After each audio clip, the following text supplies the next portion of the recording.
Sudah, Ya, Bu. oke. Sudah, Bu. Hmm. Ini ya nanti materinya. Nah, jadi ada 7 kali tatap muka, gitu ya.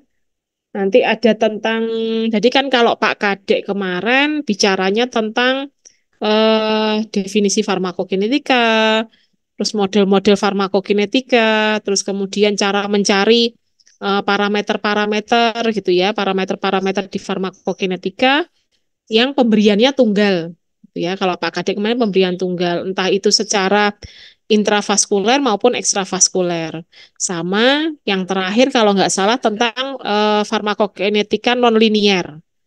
Ya, keluar nggak itu di ujian farmakokinetika nonlinier? Tidak, Bu. Enggak ya, enggak keluar ya. Oke. Ya. Eh, nah, terus itu kan tadi Pak Kadek di materi yang pemberian tunggal, nah yang setelah UTS, nanti tentang pemberian berulang sama tentang farmakokinetika terapan itu sendiri, gitu ya. Jadi di pemberian berulang itu nanti ada pemberian intravaskuler maupun ekstravaskuler. Intravaskuler sendiri itu terbagi sesuai pemberiannya, ada yang dengan ini ya infus intravena, tahu infus ya, pernah tahu infus ya, ya kalau orang harus rawat inap dia harus diinfus gitu ya. Nah itu nanti kita akan mempelajari itu, jadi ini termasuk kategori di pemberian berulang. Nah, jadi sekali lagi kalau yang Pak Kade itu pemberiannya tunggal, ending dari pemberian tunggal itu mencari parameter parameter farmakokinetik. Tapi kalau ending dari pemberian berulang, ya kenapa kok suatu obat itu diberikannya nggak sekali? Kalau Pak Kade kan tadi cukup sekali saja pemberian tunggal, karena tujuannya hanya untuk mencari parameter, ya. Bu, kok parameternya dicari kenapa? Lah itu keperluan untuk apa ya? Untuk lebih lanjut kita mengetahui dosisnya, aturan pakainya, gitu ya. Untuk mengetahui aturan pakai lebih tepatnya itu pemberian tunggal. Nah, kalau yang ini pemberian berulang, ya jadi diberikannya lebih dari 1 kali. Seperti misalnya kita harus minum obat sehari 3 kali, sehari 2 kali, ya jadi berulang, ya sampai dinyatakan oh penyakitnya membaik, ya. Nah, pemberian berulang itu terbagi tadi ada yang infus intravena, ya, sama ada yang pemberian injeksi, ya, injeksi berulang. Tadi infus, yang ini injeksi. Nah, kemudian pemberian berulang lagi yang dengan cara ekstravaskuler, ya, bisa oral, gitu ya. Nah, ini yang pemberian berulang. Kalau tadi di pemberian tunggal endingnya adalah mencari, tujuannya adalah mencari suatu parameter, ya, mulai dari parameter yang diabsorpsi, parameter yang didistribusi, metabolisme ekskresi. Kalau pemberian berulang, ya, karena kita tahu kenapa sih obat itu kok diberikannya nggak cukup sekali, gitu ya, supaya dikehendaki efek obatnya itu stabil di dalam tubuh, gitu ya. Nah, misalkan kalau kita bicara adanya suatu infeksi, ya, kita minumnya berulang berhari-hari, misalnya minimal 3 hari, minimal 5 hari, ya, supaya apa? Kadar obat stabil di dalam tubuh. Kalau kadar obatnya stabil di dalam tubuh, harapannya ya penyakitnya hilang, gitu ya. Kalau ada bakteri, ya bakterinya mati. Kalau ada virus, virusnya mati. Kalau kita bicara penyakit-penyakit degeneratif, ya untuk menstabilkan tekanan darahnya, menstabilkan kadar gula darahnya. Jadi itu endingnya. Ya, endingnya mencari kestabilan kadar obat di dalam tubuh itu pemberian berulang. Itu ya. Jelas ya. Jadi di setelah UTS nanti kita akan belajar ini baik infus ya, kemudian baik injeksi maupun EV. Nanti ada kalanya pasien di rumah sakit nih dikasih infus gitu ya. Terus pasiennya pulang nih, sudah diperbolehkan pulang, tapi obatnya harus lanjut. Gitu. Nah, gimana caranya menghitung gitu ya, menetapkan dosisnya dari yang tadinya infus kita tinggal diem saja, ya obat masuk melalui injeksi, ya harus diberikan dengan cara pemberian oral. Nah, bagaimana nih dosisnya? Sehari harus berapa kali, gitu ya. Nah, dia berarti nanti kita akan memperhatikan di jendela terapinya gitu ya. Jadi nggak asal sekedar, oh tadi yang diinjeksinya sekian, oh oralnya sekian, udah itu saja, enggak seperti itu. Ya, itu nanti kita akan belajar di pemberian berulang. Nah, terus kemudian baru nanti kita masuk ke materi tentang farmakokinetika terapan. Ya, namanya terapan berarti ya diterapkan pada suatu kondisi, gitu ya. Kita tahu bahwa farmakokinetik itu dipengaruhi gitu ya, dipengaruhi oleh tubuh kita gitu ya. Sebenarnya nggak hanya tubuh juga ya, banyak dipengaruhi oleh makanan, minuman juga gitu ya. Kalau dulu belajar di zaman saya dulu ada namanya mata kuliah stabilitas obat kalau nggak salah. Tapi kalau sekarang tentang hitungan ya. Kalau dulu stabilitas obat juga mempelajari tentang ya arti dari interaksi obat. Jadi interaksi obat yang di proses farmakokinetik. Nah, tapi kalau nanti di sini kita belajarnya, ini sebenarnya materi farmakokinetika terapan kalau dulu ada mata kuliah farmakokinetika terapan. Jadi tadi perubahan parameter-parameter farmakokinetik yang dipengaruhi oleh beberapa hal, beberapa kondisi. Ya, terutama di sini yang dipengaruhi oleh penyakit-penyakit. Ya, jadi nanti ada pengaruhnya oleh hepar, ya. Ya jelas ya, kalau yang diajarkan Pak Kadek gitu ya, itu parameter tunggal, gitu ya, pemberian tunggal dan pada kondisi yang normal. Nah, ketika masuk ke dalam kondisi tertentu, ya pasti profil farmakokinetik akan berubah. Gitu ya, nanti kita akan pelajari tentang pengaruhnya dari penyakit hepar, ya, kemudian pengaruhnya dari penyakit ginjal, ya, orang yang sudah cuci darah, gitu ya. Kalau hepar yang sudah terjadi yang namanya nekrosis heparnya, misalnya kena kanker, ya. Terus kemudian pengaruh dari penyakit kardiovaskuler, karena kita tahu jantung itu kan fungsinya untuk memompahkan darah. Nah, ya ini kalau terganggu bagaimana? Terus kemudian tadi penyakit, kemudian dengan kondisi seperti usia, ya pada geriatri, pediatrik, ya anak-anak, lansia. Nah, terus kemudian nanti juga ada pengaruhnya pada keadaan obesitas, ya, kemudian kehamilan dan laktasi, ya, breastfeeding, menyusui. Nah, semua hal-hal ini pasti akan berpengaruh di parameter-parameter farmakokinetik. Ya, nah, kalau nanti parameternya sudah berpengaruh, ya, terpengaruhi oleh keadaan-keadaan tersebut, endingnya apa? Pasti ada adjustment dosis, gitu ya, ada pengaturan dari dosis obatnya. Nggak mungkin dong, misalnya tadi kita bahas tentang penyakit hepar. Hepar kita tahu fungsinya untuk memetabolisme, gitu ya. Nah, begitu hepar ini terganggu fungsinya, sel-selnya mati, siapa yang mau memetabolisme obatnya? Nggak mungkin obat yang tadinya X ya kita berikan sebesar X, gitu ya. Bahaya. Nanti nggak ada yang memetabolisme, ya masih utuh X saja gitu, ya. Terus ditambahi aturan pakai berikutnya, oh saatnya minum yang kedua kali karena sehari diminum 3 kali, katakanlah seperti itu. Masuk dosis yang kedua, padahal yang dosis pertama saja belum dimetabolisme karena heparnya mengalami kerusakan, nekrosis. Itu ya, terutama untuk orang-orang yang sering minum apa alkohol gitu ya.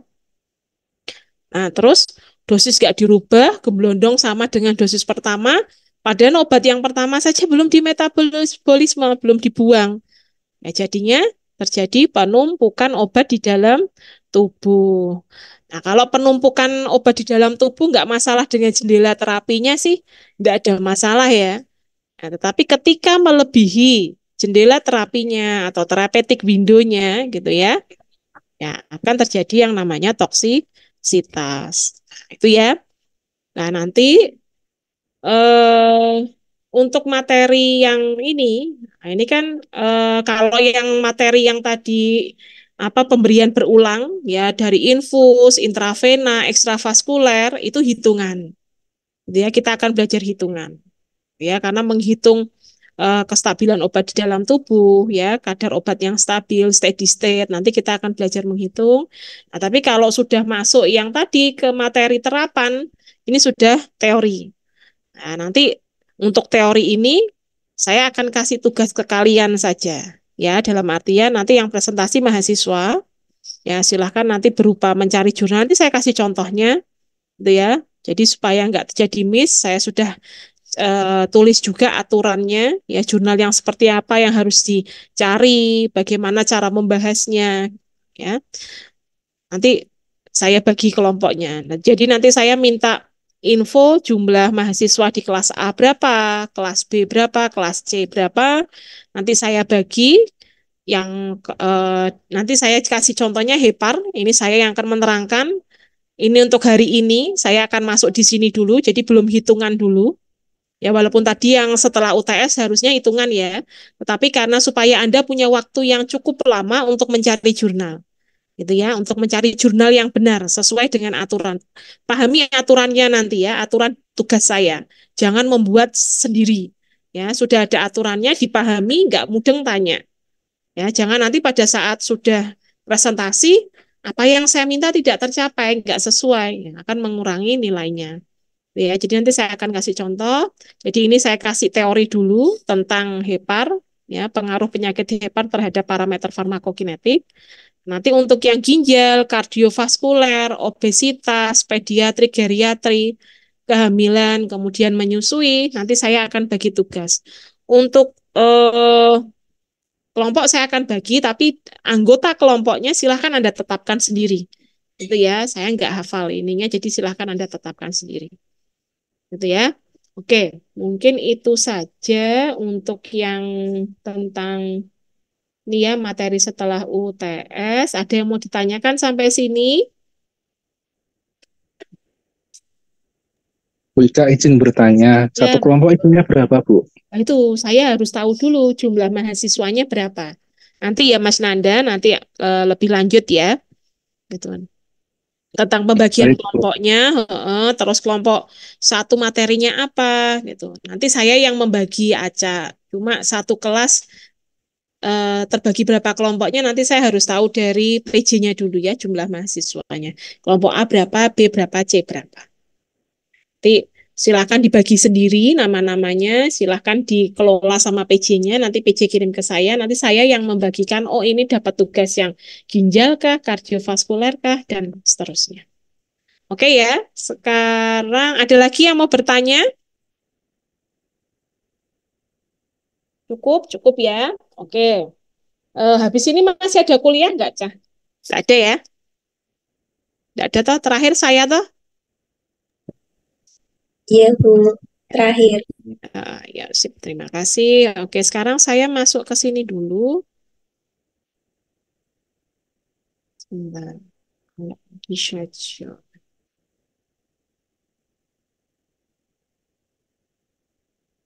Nah, sudah terlihat semuanya? Sudah, Bu. Oke, sudah ya. Sekarang kita akan mempelajari. Saya kasih materi ini karena nanti buat contoh ke depan tugas kalian yang tadi ya. Jadi tentang perubahan farmakokinetika pada pasien dengan gangguan fungsi hati. Sekarang saya bertanya terlebih dahulu, hati tahu ya, liver, hepar itu sama, nama lainnya itu. Fungsinya apa ya Mbak Mas? Anda boleh search di situ. Apa? Fungsi dari hepar apa Mbak Mas? Jadi kita harus tahu dulu nih fungsi hepar apa dulu. Jadi nanti ketika kita masuk ke materinya, Anda paham. Gitu. Izin menjawab, Bu, Ya, untuk monggo Mbak membantu Putri. proses metabolisme tubuh serta menghasilkan cairan empedu yang membantu proses pencernaan. Oke, udah searching ya. Siap, bagus Mbak Putri. Ada lagi yang lain, tapi tolong yang fungsi yang lain. Tadi membantu proses metabolisme tubuh, membantu proses apa pembentukan cairan empedu gitu Mbak. Gitu ya Mbak Putri ya. Iya, Bu. Oke, ya. Berarti tadi yang pertama metabolisme. Terus ada lagi?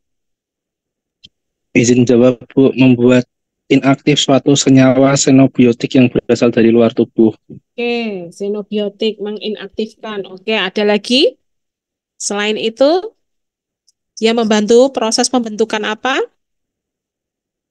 Tadi metabolisme dan inaktif hampir sama ya, metabolisme dan inaktif. Oke, terus apa lagi? Membantu proses pembentukan selain tadi cairan empedu, apa? Untuk apa lagi? Fungsi hepar, pembentukan apa? Bukan hormon. Apa Mbak Anindya? Menghasilkan hormon baik. Oh, pembentukan hormon. Oke, siap. Terus apa lagi? Ada pembentukan? Dulu waktu farmakologi tentang bicara hiperlipidemia gitu. Apa? Di hati dibentuk apa? Makanya obat golongan apa tuh? Statin dia menghambat enzim HMG-CoA reduktase ya yang ada di sini ya karena membantu proses pembentukan kolesterol endogen ya karena disebut endogen karena yang dibentuk yang membentuk dari dalam tubuh karena kolesterol bisa dari eksogen. Oke, selain itu pembentukan kolesterol. Nah, kolesterol ini nanti untuk membantu pembentukan hormon tadi. Itu ya hormon-hormon yang Mbak Anindya maksud tadi salah satunya. Terus apa lagi? Selain itu membantu proses pembentukan apa? Kalau kita makan gula, ya glukosa, ya gula ini. Nah, apa kalau orang diabetes kan gulanya banyak di dalam darah. Makanya kadar gula darahnya tinggi, gula di dalam darahnya tinggi. Ya, karena sebetulnya secara normalnya gula di dalam darah ini yang habis kita makan ini dirubah oleh siapa? Salah satunya adalah oleh hepar gitu. Menjadi apa? Ayo, jadi apa, Mbak Mas? Gli? Glikogen, Bu. Iya, oke Mas Nanda, glikogen. Oke, terus apa lagi? Pembentukan apa lagi? Hati. Lah Anda searching boleh kok. Saya nggak lihat Anda buka HP. Anda searching, saya memang menyuruh Anda cari di apa? Iya, membentukan apa Mbak? Protein. Iya. Ya, betul ya. Salah satunya adalah untuk membantu proses pembentukan protein. Ya, jadi protein apa yang dimaksud di sini Mbak Anindya? Bukan protein daging, bentuk daging gitu bukan ya. Ya, tapi protein yang dimaksud adalah protein-protein darah seperti ada albumin, globulin gitu ya. Oke, itu ya tadi itu fungsi dari hati. Ya, tadi yang pertama, tadi ada istilah metabolisme, gitu ya, metabolisme dan menginaktifkan tadi ya, karena memang kita tahu sebetulnya definisi dari metabolisme itu ya ingat ya waktu farmakokinetika awal atau mungkin pas di awal di farmakologi, definisi yang namanya metabolisme adalah apa? Proses apa? Perubahan dari aktif menjadi inaktif ya. Jadi merubah suatu senyawa dari yang tadinya aktif menjadi inaktif. Makanya dia berfungsi untuk detoksifikasi ya, inaktifan ya. Nanti akhirnya yang inaktif ini akan kita buang ya melalui proses ekskresi. Itu ya. Oke. Nah, ini jadi hepar itu letaknya di mana? Kanan atau kiri? Sudah lulus anatomi fisiologi tuh? Anatomi fisiologi manusia apa tumbuhan? Manusia ya. Letaknya di kanan apa di kiri? Hepar? Di sebelah Kanan. Kanan, kanan. Bu. Iya, kanan. Dia organ terbesar di dalam tubuh kita. Katanya sih secara teorinya besarnya apa tangan kita yang mengepal ini gitu ya, mengepal. Berarti artinya hepar ini bisa tumbuh ya, gitu ya. Bisa semakin membesar ya. Kepalan waktu zaman kita kecil akan berbeda dengan kepalan tangan kita yang pada saat dewasa. Gitu ya. Jadi paling besar, organ paling besar. Ini kalau kita lihat ini organ hepar ya. Nah, ini di sini ada yang namanya ini gallbladder. Ya, ini kantong empedu. Nah, jadi kalau kita bicara tentang hepar, mau nggak mau juga kita bicara tentang kantong empedu, gitu ya, tentang kantong empedu. Nah, jadi ini tadi hepar salah satunya menghasilkan cairan empedu, gitu ya. Makanya tadi ada tuh siapa tadi yang Mbak siapa tadi yang pertama Mbak Putri kalau nggak salah membentuk cairan empedu di mana cairan empedu ini akan disimpan di dalam kantong empedu yang akan dikeluarkannya kemana? Ke saluran pencernaan, ke usus karena empedu berfungsi untuk membantu proses penyerapan lemak. Kita makan lemak gitu ya. Makan makanan lemak, lemak nggak bisa dia menembus usus gitu ya. Dibantu prosesnya dengan ini cairan empedu. Makanya nanti membentuk suatu kilomikron itu ya. Saya lupa kilomikron atau apa, nanti bisa terserap gitu ya. Terus nanti jadi tadi ada kolesterol eksogen, LDL, HDL. Itu dengan bantuan cairan empedu. Ini ya. Oke. Nah, tadi fungsinya sudah macam-macam. Kalau kita bicara tentang obat gitu ya, farmakokinetika obat. Nah, maka fungsi utama dari hepar di sini adalah untuk proses metabolisme, ya, menginaktifkan ya suatu senyawa, ya, terutama obat ya dari aktif menjadi inaktif untuk nantinya masuk ke proses ekskresi. Siapa yang berperan di sana? Ya, di sini dibantu oleh yang namanya enzim sitokrom P450. Ya, ini yang paling besar. Ya, tapi bukan hanya enzim sitokrom P450, masih banyak enzim-enzim lain yang ada di dalam hepar. Ya, kalau apa yang konjugasi itu ya, enzim-enzim untuk yang konjugasi. Tapi yang paling terbesar adalah sitokrom P450. Ya, fungsi lainnya tadi sudah disampaikan. Oke ya, itu nanti kita bahas. Ya, pernah lihat orang yang ini enggak apa heparnya terganggu enggak, Mbak Mas? Cirinya apa? Ya. Misalnya, tuh kena heparnya tuh, oh iya sering mabuk-mabukan, tuh sering bergadang, oh kena penyakit hepatitis, ya, ya virus hepatitis nyerang heparnya. Cirinya apa biasanya? Apa ciri? Kuning, Oh, Bu. ya biasanya kuning ya. Kuning, Bu. Ya betul, biasanya kuning atau istilah medisnya adalah jaundice, JAUNDICE. Penyakit kuning itu kenapa kira-kira? Kenapa orang-orang yang heparnya terganggu kok ini kuning? Ya kuningnya di mana? Bukan kuning langsat di tubuh ya. Ya memang kulitnya juga kuning. Kalau itu nanti apa bedanya Bu sama orang yang memang kulitnya kuning langsat gitu ya. Tapi biasanya kuningnya di sini apa di apa permukaan-permukaan ya. Maksudnya seperti di kuku, di mata gitu ya. Itu terlihat kuning. Kira-kira kenapa? Meningkatnya Bilirubinnya, Bu. bilirubin di dalam Ya, betul ya. Bilirubinnya meningkat. Kok bisa bilirubinnya meningkat? Kenapa? Bilirubinnya meningkat kenapa? Hmm? Ya, heparnya. Ya, jadi bilirubin ini gitu ya. Eh, nantinya digunakan sebetulnya untuk membentuk yaitu cairan empedu. Jadi cairan empedu itu ada bilirubin, kolesterol, sama garam empedu sendiri. Ya, nanti diolah oleh hepar ini menjadi cairan empedu yang nantinya disimpan di dalam kantong empedu. Nah, bilirubin ini kalau jumlahnya kan harusnya yang di dalam darah dia diambil oleh hepar. Ya, jadi bilirubin itu kan sebetulnya zat warna ya. Zat warna kuning ya, biasanya pada feses seperti itu. Nah, bilirubin yang di dalam darah akan diambil oleh hepar untuk dijadikan suatu bahan untuk membuat cairan empedu yang nantinya disimpan di kantong empedu yang kalau pada saatnya akan dikeluarkan untuk tadi membantu penyerapan lemak.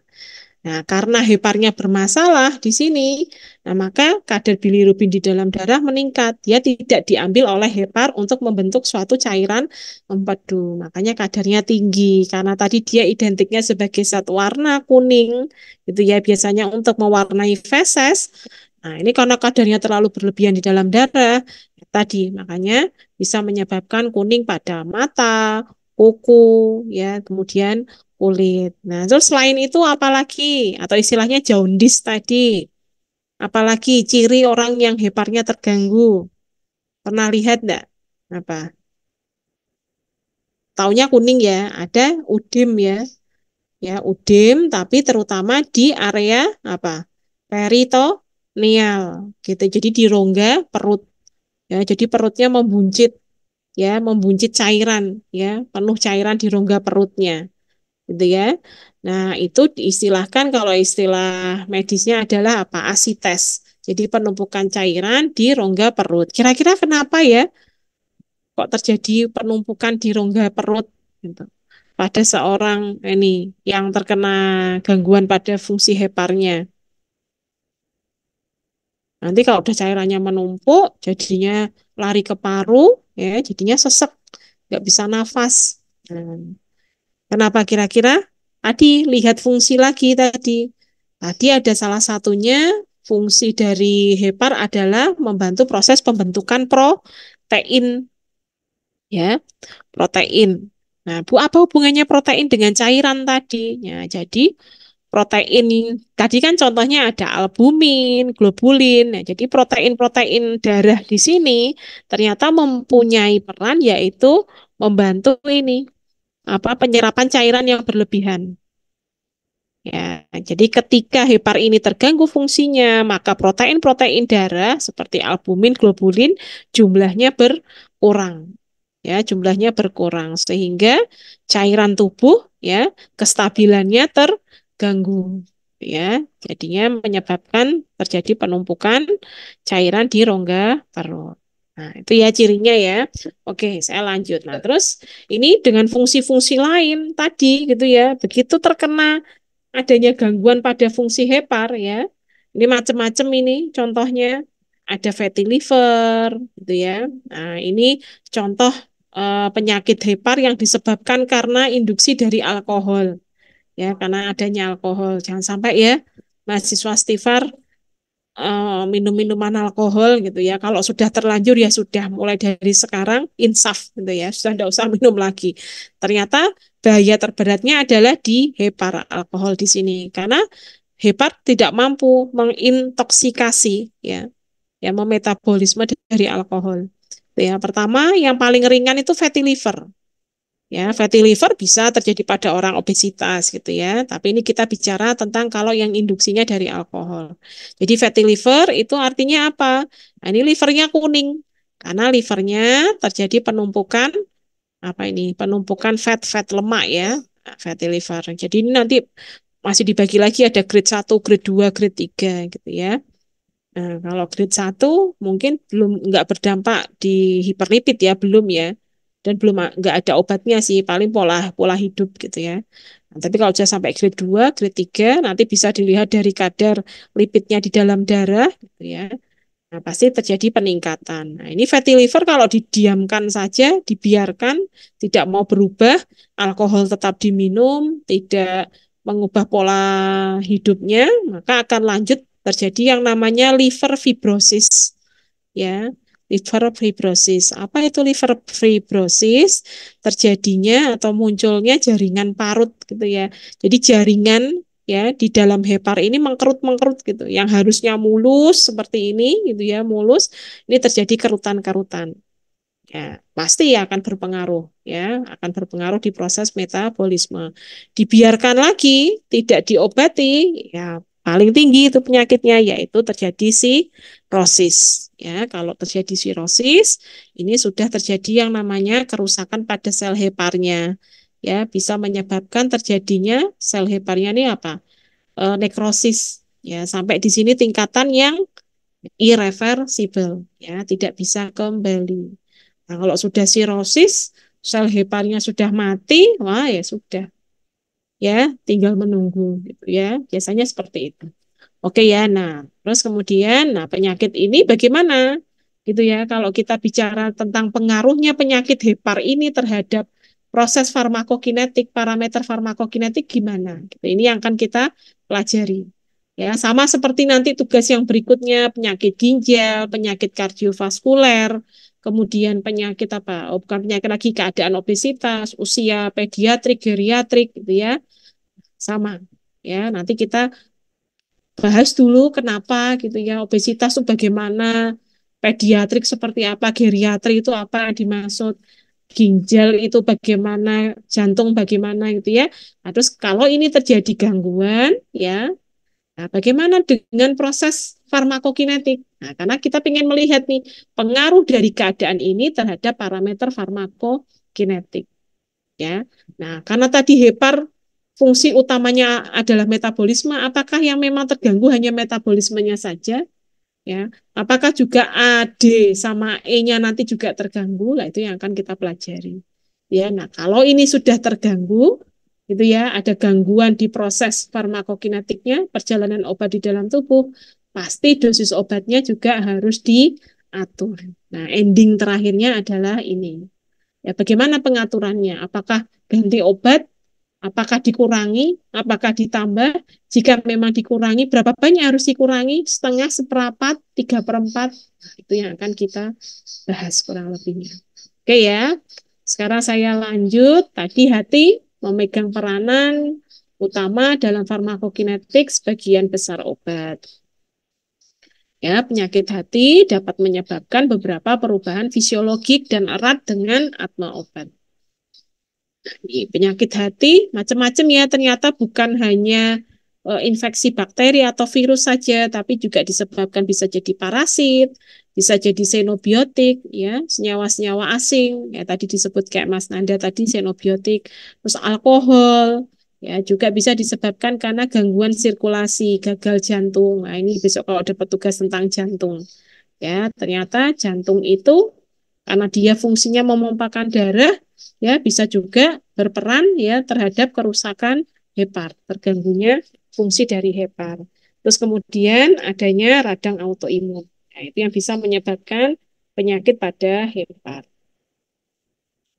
Perubahan fisiologi dan atme yang mungkin terjadi ketika hepar ini mengalami suatu gangguan antara lain, ya ini secara garis besarnya, bisa terjadi perlambatan aliran darah hepatik. Apa itu aliran darah hepatik? Aliran darah yang melalui hepar, ya melalui hepar. Nah, itu terjadi suatu perlambatan. Terus kemudian terjadi disfungsi, penurunan fungsi dari sel hepar. Kemudian terjadi perubahan protein serum, ya seperti tadi ya. Nah, protein serum, kalau kita bicara protein darah, yang tadi ada albumin, globulin, gitu ya. Nah, itu kan kalau kita ingat lagi di pelajaran farmakologi awal, gitu ya, farmakologi yang awal-awal itu pendahuluan, dia kan berperan itu protein serum, gitu ya. Dia punya peran. Perannya di proses apa, Mbak Mas? Tahu enggak?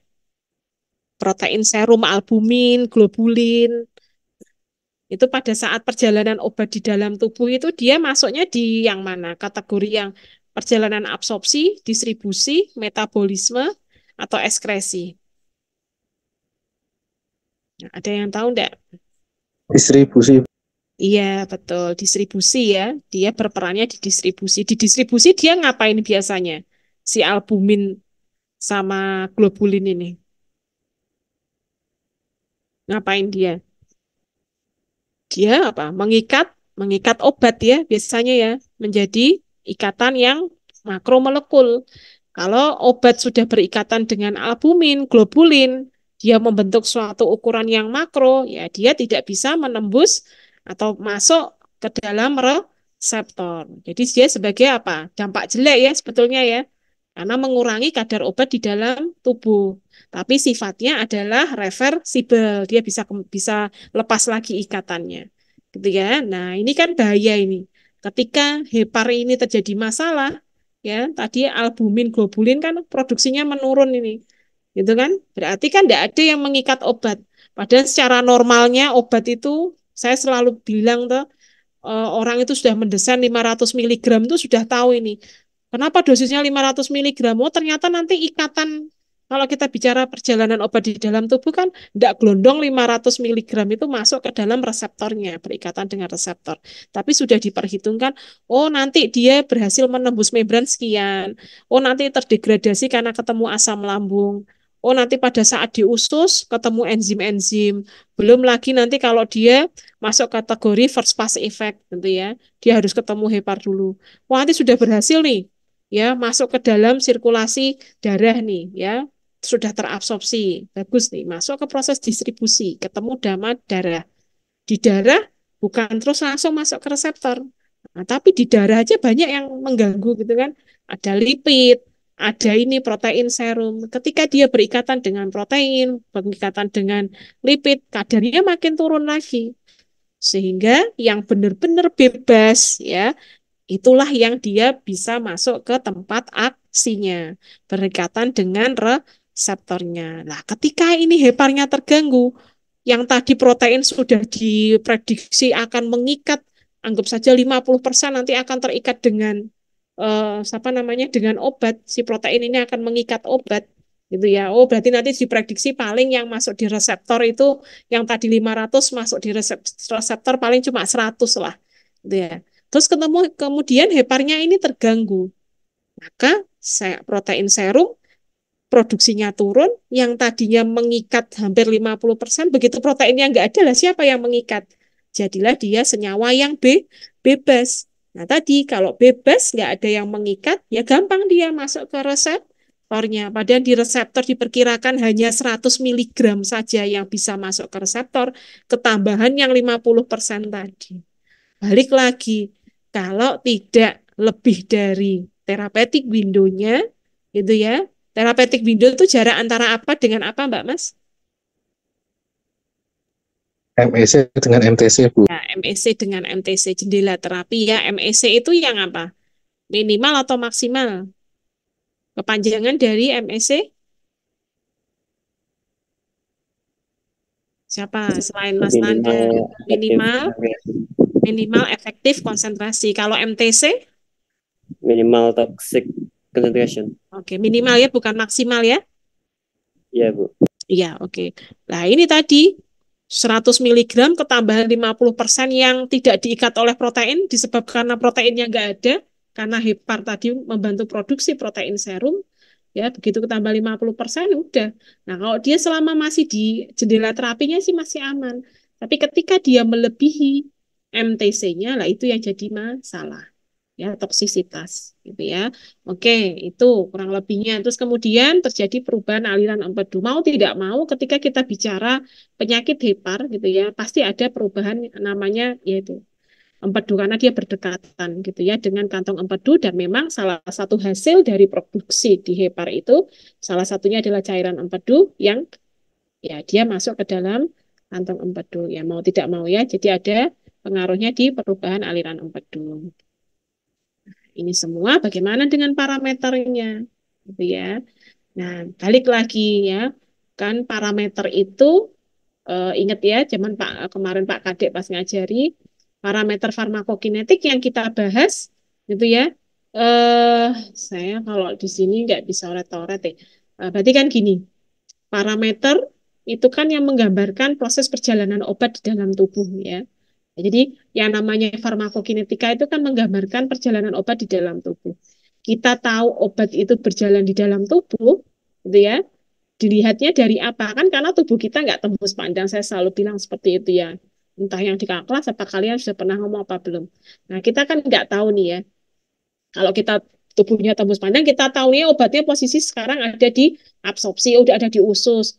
Oh ini sudah nih, ternyata masuk di pembuluh darah. Karena kita nggak tahu lah. Tapi untuk menilai bahwa obat ini memang betul melakukan perjalanannya, maka dilihat dari yang namanya parameter, gitu ya. Nah, tadi perjalanan obat di dalam tubuh meliputi ada A, D, M, E. Nah, parameter apa yang menggambarkan setiap prosesnya ini? Gitu kan sudah kemarinnya dengan Pak Kadek. Kalau absorpsi parameter apa, Mbak Mas? Contohnya. Parameter tuh tahu ya, parameter tuh yang kayak kemarin tuh Pak AUC, Cmax, Tmax, terus clearance itu namanya parameter. Jadi parameter-parameter yang menggambarkan setiap proses di sini.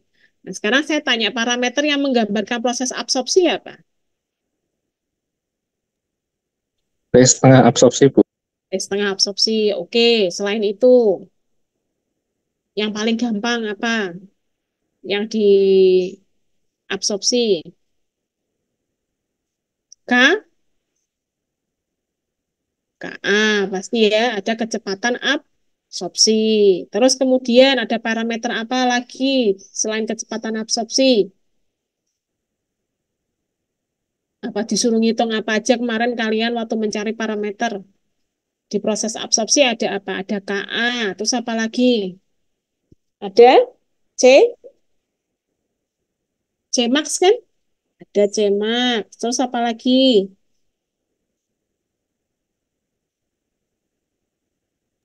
Tmax. Temax. Yang lain mana ini yang ngomong kok Nanda terus? Oke, KA, Cmax, Temax. Terus mungkin ada onset juga ya, onset awal mula kerja obat. Itu parameter di absorpsi. Kalau parameter di distribusi, apa? Ada apa? VD. Oke, VD. Betul, Mbak. Sudah jelas ya, volume distribusi VD. Terus apa lagi? Yang belum disebut apa? Ada apa? Area. Siapa yang mau jawab? AUC. Iya, oke Mbak Tabita. Ada AUC, area undergrowth. Ada lagi nggak di proses distribusi? Ada lagi nggak parameter yang menggambarkan proses distribusi selain VD, AUC, apa? K12, K21, betul ya? K12, K21. Oke, terus yang masuk di proses eliminasi. Eliminasi itu proses yang melibatkan proses metabolisme dan ekskresi. Itu yang namanya eliminasi. Oke, yang menggambarkan parameter yang menggambarkan eliminasi ada apa?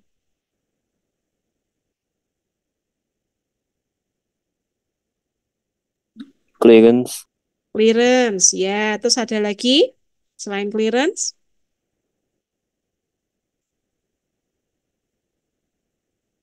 Selain clearance ada lagi? Halo. Waktu paruh eliminasi, Bu. Ya, sebelum waktu paruh eliminasi apa? Rumus tes tengah eliminasi apa, Mbak Mas? Rumus tes tengah eliminasi? Ayo, harus hafal di luar kepala. Tes tengah eliminasi, gampang. 0,69 Dibagi dibagi B. dibagi K. Berarti tadi parameternya apa? Selain clearance sama tes tengah eliminasi ada? Kecepatan eliminasi. Iya, oke. Kecepatan eliminasi. Udah ya? Nah, itu yang nanti akan kita pelajarin ini satu per satu. Itu ya, akan kita pelajari. Oh, bahwa kalau hepar ini terjadi gangguan, bagaimana nih parameter absorpsinya? Ya, berarti apa yang mau kita lihat? Cmax-nya, Tmax-nya, Ka-nya. Oh, nanti masuk ke proses perjalanan fase distribusi. Apa ini? Berarti VD. VD-nya kenapa? Gitu. Naikkah, turunkah, atau tetap? AUC-nya seperti apa? Nah, itu yang akan kita pelajari. Paham ya? Sama nanti kalau dapat tugas jantung, ginjal, dan kawan-kawannya tadi ya seperti ini caranya. Ya, bahas dulu untuk umumnya dulu, baru nanti jurnal yang Anda bahas. Oke ya, nah sekarang kita masuk. Nah, ini faktor-faktor yang mengubah kecepatan aliran darah hepatik. Tadi aliran darah hepatik itu aliran darah yang terjadinya memang di hepar.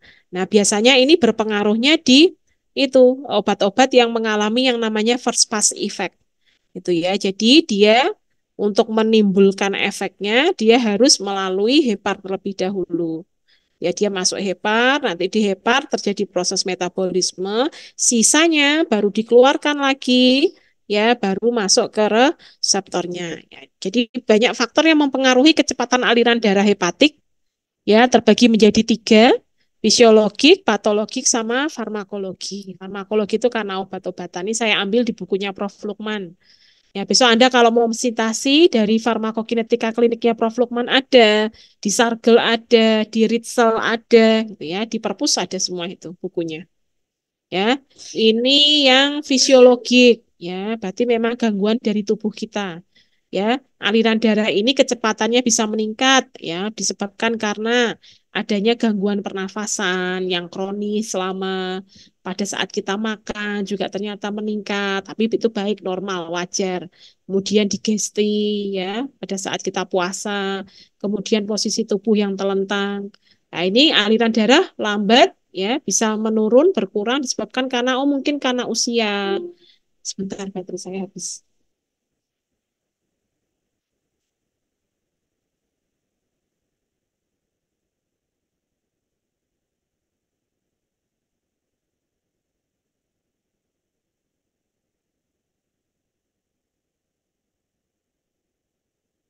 Lanjut ya.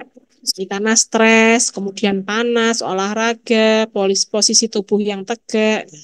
Kemudian ini patologik disebabkan karena penyakit, ya, virus hepatitis, diabetes mellitus, gagal ginjal, ya, juga mempengaruhi aliran darah hepatik.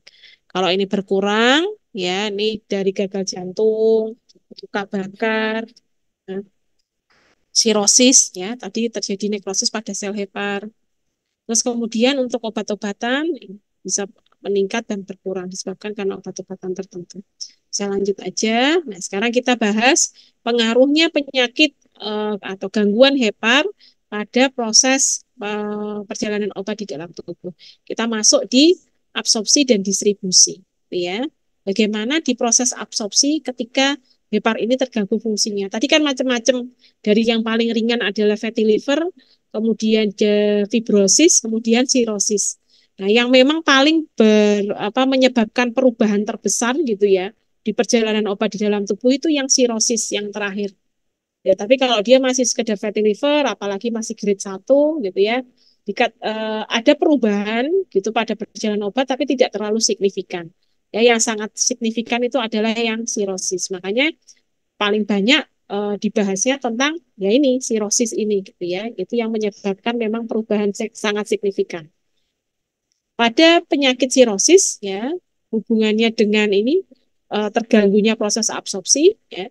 Jadi pada penderita atau pasien yang mengalami sirosis akan terjadi perlambatan gastrointestinal. Ya, gastrointestinalnya terhambat menjadi lambat sehingga absorpsi juga akan menjadi lambat. Ya, baik itu absorpsi makanan maupun non makanan. Yang kita bahas adalah absorpsi dari obat. Ya, dia melambat. Ini akhirnya proses ini yang melambat ini, proses gastrointestinal yang lambat di sini menyebabkan hormon-hormon pencernaan seperti sekretin, glukagon, kolesistokinin, motilin, ini enzim-enzim ya yang ada di pencernaan, hormon-hormon yang ada di pencernaan di gastrointestinal menurun. Nah, kaitannya dengan absorpsi apa? Perlambatan ini akan menunda proses absorpsi. Menunda proses absorpsi. Jadi mengurangi kecepatan absorpsi. Ya, sudah ya, Ka-nya berarti mengalami penurunan. Ya, tapi di sini dikasih keterangan hanya menunda Ka-nya saja, menunda proses absorpsinya saja, tetapi tidak mengurangi jumlah obat yang terabsorpsi. Nah, jadi penyakit sirosis di proses absorpsi dia akan memperlambat proses gastrointestinal. Sehingga proses absorpsi obat ya, perpindahan obat dari tempat pemberian menuju ke sirkulasi sistemik itu terhambat, bukan terhambat menjadi lambat. Ya, jadi kecepatan absorpsinya menurun. Namun di sini hanya kecepatannya saja yang berkurang, tapi jumlah obatnya tetap ya tidak berkurang. Oke ya. Nah, sekarang sirosis, jadi obat-obat yang diberikan secara parenteral atau jalur lain, maka ketersediaan hayatinya menjadi meningkat. Kalau ini disebabkan, berarti ketersediaan hayati itu parameter AUC, dia meningkat disebabkan karena itu adanya peningkatan kadar obat di dalam tubuh. Karena heparnya terganggu, proses metabolisme dari aktif menjadi inaktif itu terhambat, maka yang banyak di dalam tubuh kan aktifnya, sehingga akan meningkatkan AUC-nya. Cepetan nggak saya bilangnya? Sampai sini. Ada yang mau ditanyakan untuk proses absorpsi? Terlalu cepat? Saya ulangi ya. Sampai sini paham nggak?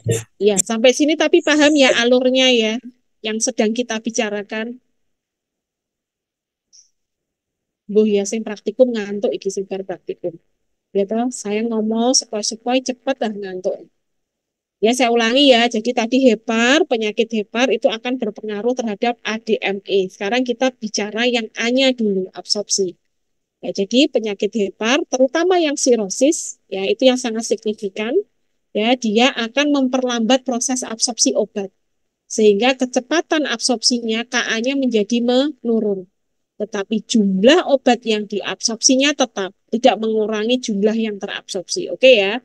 Nah, sekarang kita bicara di ketersediaan hayatinya, ya, atau parameternya adalah AUC, jadi ketersediaan obat di dalam tubuh, itu mengalami peningkatan pada orang yang sirosis. Kenapa demikian? Disebabkan karena, berarti ini kan baru bicara absorpsi distribusi, tapi tetap berpengaruh di heparnya. Karena ketika hepar ini terganggu prosesnya, gitu ya, maka hepar kan fungsinya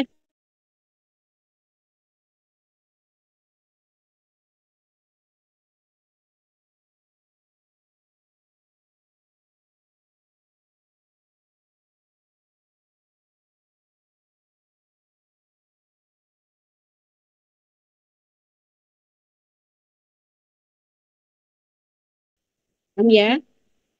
Ini karena kadar dan aktivitas enzim pemetabolismenya berkurang. Karena heparnya kan terganggu. Padahal dia punya fungsi mengubah dari aktif menjadi inaktif.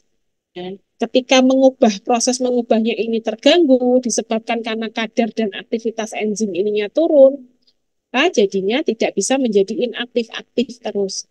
Nah, aktif ini menyebabkan ketersediaan hayati menjadi meningkat. Oke ya, nah ini contohnya. Ya, ini kalau ini rekap ya, rekap macam-macam obat gitu ya. Ini contohnya ada labetalol, ya. Ini golongan dari propanolol itu ya sama yang satu jenis ya. Di subjek sehat 0,33. Ya, ini SD-nya, simpangan deviasinya. Ya, jadi kadar obatnya di dalam darah, ketersediaan hayatinya untuk subjek sehat 0,33. Ketika hepar ini terganggu, ya, kadarnya menjadi 0,63. Tinggi ya, meningkat 1,91 kalinya. Ya, terus apa lagi nih? NK-IMID gitu ya, tadinya 0,26, pada pasien sirosis menjadi 0,76. Jadi nanti kalau mau dapat tugas apa mencari tugas itu ya mencari jurnal ya harus jurnal yang membandingkan nih subjek sehatnya seperti apa, yang sakit seperti apa. Supaya kita memang benar-benar tahu gitu ya. Oh bahwa benar loh terjadi peningkatan karena ada pembandingnya. Tapi kalau ini subjek sehatnya kita tutupi, kita hilangkan, hanya sirosisnya saja ya kita kan nggak tahu meningkat atau turun. Ini ya. Terus kemudian midazolam ya. Ini untuk apa? Susunan saraf pusat. Itu ya obat-obat susunan saraf pusat. Nah, coba nih. Dari 0,38 meningkat sampai 0,76. Peningkatan hampir 2 kali. Balik lagi kalau dia masih berarti ini kan fly terus toh. Tidur terus toh ini. Kan sedatif hipnotik nggak bangun-bangun pasiennya. Gitu ya. Nah, kalau masih di jendela terapinya sih nggak ada masalah ya. Tapi kalau lebih lah itu kayak morfin itu, yang tadinya 0,4 jadi 1. Wah, ngeri sekali ya. Nah, ini contohnya. Oke ya, saya lanjut itu di proses absorpsi. Saya ambil dari Prof. Lukman juga. Nah, ini juga yang lain ini. Nah, ini dari jurnal ya, macam-macam ini sama tadi morfin ini, kemudian verapamil, propanolol. Semua intinya adalah mengalami peningkatan ya, peningkatan AUC. Ya, ketersediaan hayatinya meningkat. Ya, kenapa bisa meningkat? Tadi sudah ya, karena heparnya terjadi gangguan, maka enzim pemetabolismenya mengalami penurunan kadarnya dan aktivitasnya. Jadi di dalam cairan di dalam darah kadarnya naik ya. Oke ya, saya lanjut. Ini dari jurnal ini.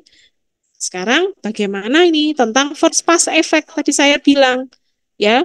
First pass effect itu ya, jadi obat sebelum masuk ke reseptornya, kalau umumnya kan obat kita minum, masuk ke saluran cerna, di usus dia mengalami absorpsi, masuk ke sirkulasi darah, baru terpecah-pecah. Ada yang terikat dengan protein, ada yang terikat di depot lemak, sisanya dia masuk ke reseptor. Tapi yang namanya obat-obat yang mengalami ini peristiwa first pass effect, efek lintas pertama. Nah, jadi artinya yang dilintasi pertama setelah dia berhasil terabsorpsi bukan di depot lemak, kemudian protein tubuh, tetapi dia harus melewati hepar terlebih dahulu. Ya biasanya ini obat-obat yang pemberiannya secara oral. Hampir sebagian besar obat-obat yang diberikan secara oral dia mengalami peristiwa FPE. Dan ini sudah diperhitungkan oleh ilmuwan-ilmuwan penemu-penemu obat dulu. Makanya dosis yang sudah diatur, dirancang itu ya sudah tahu. Oh ini dia mengalami FPE, oh ini dia baru prekursor. Jadi ini di hepar itu selain dia ini juga bisa untuk mengaktifkan ya, terutama kalau obat-obat tersebut adalah obat-obat prekursor. Nah, tapi kalau di sini ini bukan prekursor, obat aktif ketika dia mengalami atau masuk ke dalam hepar ya, karena hepar tadi memang perannya adalah menginaktifkan ya, maka obat-obat yang masuk di hepar ini pasti kadarnya sudah berkurang. Ya, tapi itu sudah diperhitungkan di dosisnya. Ya, ketika dia masuk ke sini ke vena porta, ya ini yang masuk pertama kali. Nah, terus keluar ke vena hepatik, baru masuk ke sirkulasi darah. Ya, lah di sirkulasi darah ini yang nanti bertemu dengan protein plasma, kemudian depot, ada yang masuk ke reseptor. Nah, ini loh. Ini yang menjadi masalah lagi. ketika hepar ini rusak fungsinya, ya terutama yang sirosis yang sangat signifikan, makanya tadi sudah diprediksi bahwa di sini dia akan berkurang. Nanti ketemu reseptornya cuma berapa persen, ya, ini saya nggak bisa ngorek-ngorek. Ya, cuma berapa persen, tapi ketika ini rusak, ya, obat gelondong besar ini masuk, ya berarti gimana?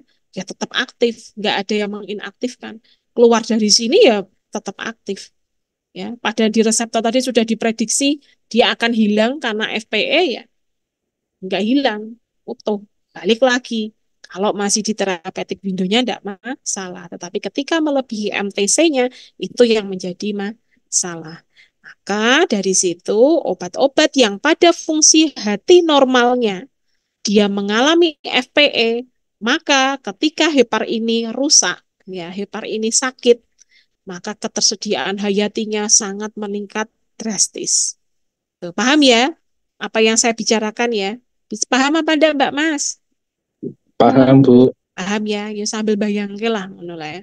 Apakah Anda sudah belajar farmakologi? Pasti saya rasa sangat paham. Apalagi sudah kemarin praktikum farmakologi sudah bahas tentang metabolisme, induksi, inhibisi, ya.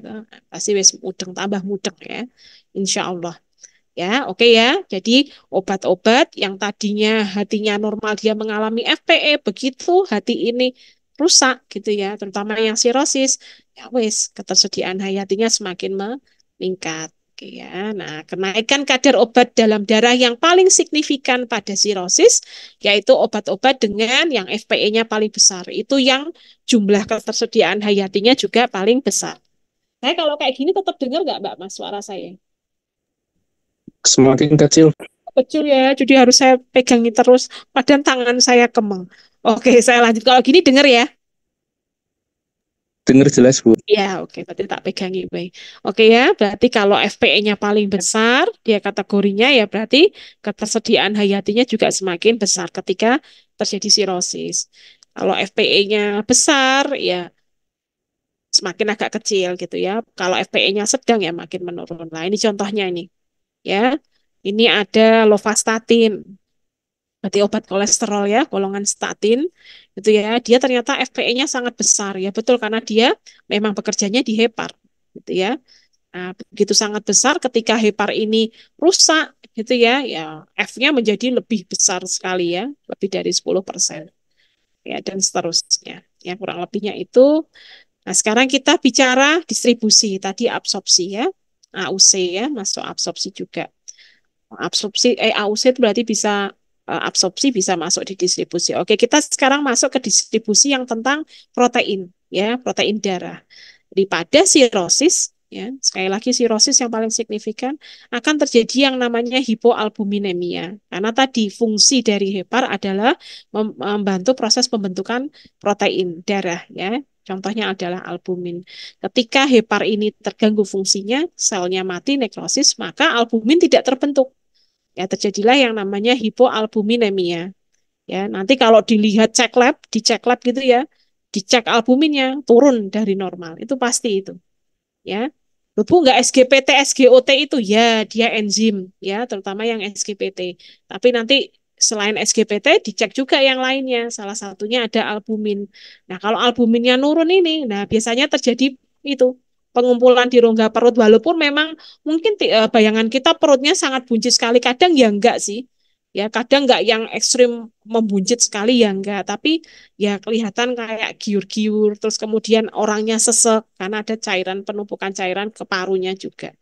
Nah, terus kemudian terjadi penurunan protein yang lain. Di sini kadar alfa-1 asid glikoprotein ya. Karena ekspresi protein serum paling banyak terjadi di hati. Nah, ini bagaimana hipoalbumin ini gitu ya. Pengaruhnya di parameter-parameter farmakokinetik ya. Nah, di sini ketika albumin ini nggak ada, padahal tadi kita tahu perjalanan di dalam obat itu albumin akan mengikat obat, gitu ya, akan mengikat obat. Kalau obat itu terikat, maka volume distribusinya kan jadi menurun, bukan menurun ya, berarti kadar obat di dalam tubuh kan menurun.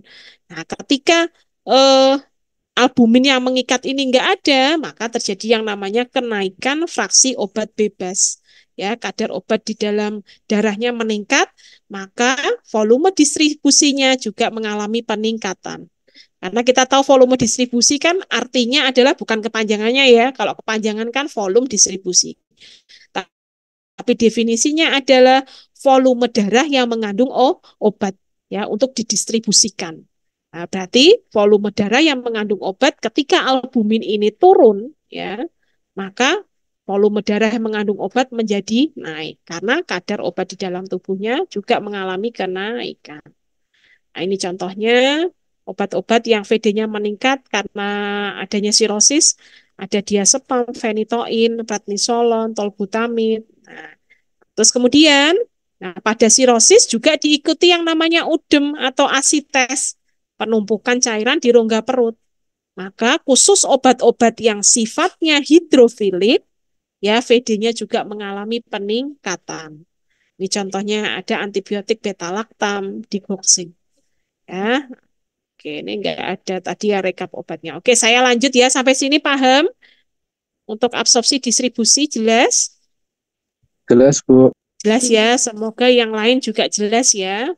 Oke, saya lanjut. Sekarang kita masuk tadi absorpsi sudah, distribusi sudah, kita masuk ke proses eliminasi. Ya, eliminasi itu meliputi metabolisme dan ekskresi. Jadi dijadikan satu, namanya fase eliminasi. Oke ya, tadi parameternya kalau dieliminasi kan ada yang namanya clearance ya. Jadi parameter eliminasi yang utama itu adalah clearance. Ya, disebut juga clearance sistemik atau total. Ya, jadi clearance yang dimaksud di sini seperti tadi ada sampaikan, oh parameternya apa? Clearance, Bu, gitu ya, bersihan. Kan artinya bersihan. Jadi sebetulnya clearance itu, bersihan itu terdiri dari dua proses gitu ya, proses bersihan. Karena kita tahu yang namanya eliminasi itu ada dua organ di sana, yaitu hepar itu sendiri dan ada ginjal. Ya, jadi yang disebut clearance atau clearance total itu adalah terdiri dari bersihan oleh hepar dan bersihan oleh renal, gitu ya. Nah, ini mana tadi ya? Clearance tadi rumusnya itu, nah ini ya. Jadi sebetulnya bersihan itu ya, ada liver, ada ginjal, gitu ya. Kalau yang kita bahas CL sama dengan K kali VD itu clearance-nya clearance total. Jadi bersihan yang dilakukan oleh organ-organ pengeliminasi. Nah, itu ya. Nah, jadi liver itu biasanya untuk obat-obat yang sifatnya lipofilik, suka lemak, gitu ya, larut dengan lemak. Tapi kalau ginjal itu untuk obat-obatan yang larut dalam air, gitu ya, ginjal. Oke, saya lanjut. Jadi, ya ada nanti di sini. Jadi tadi ya clearance itu kalau clearance itu sebetulnya total ya yang kita sebut clearance sama dengan K kali VD itu clearance total itu menggambarkan bersihan dari organ-organ pengeliminasi yaitu hepar dan ginjal.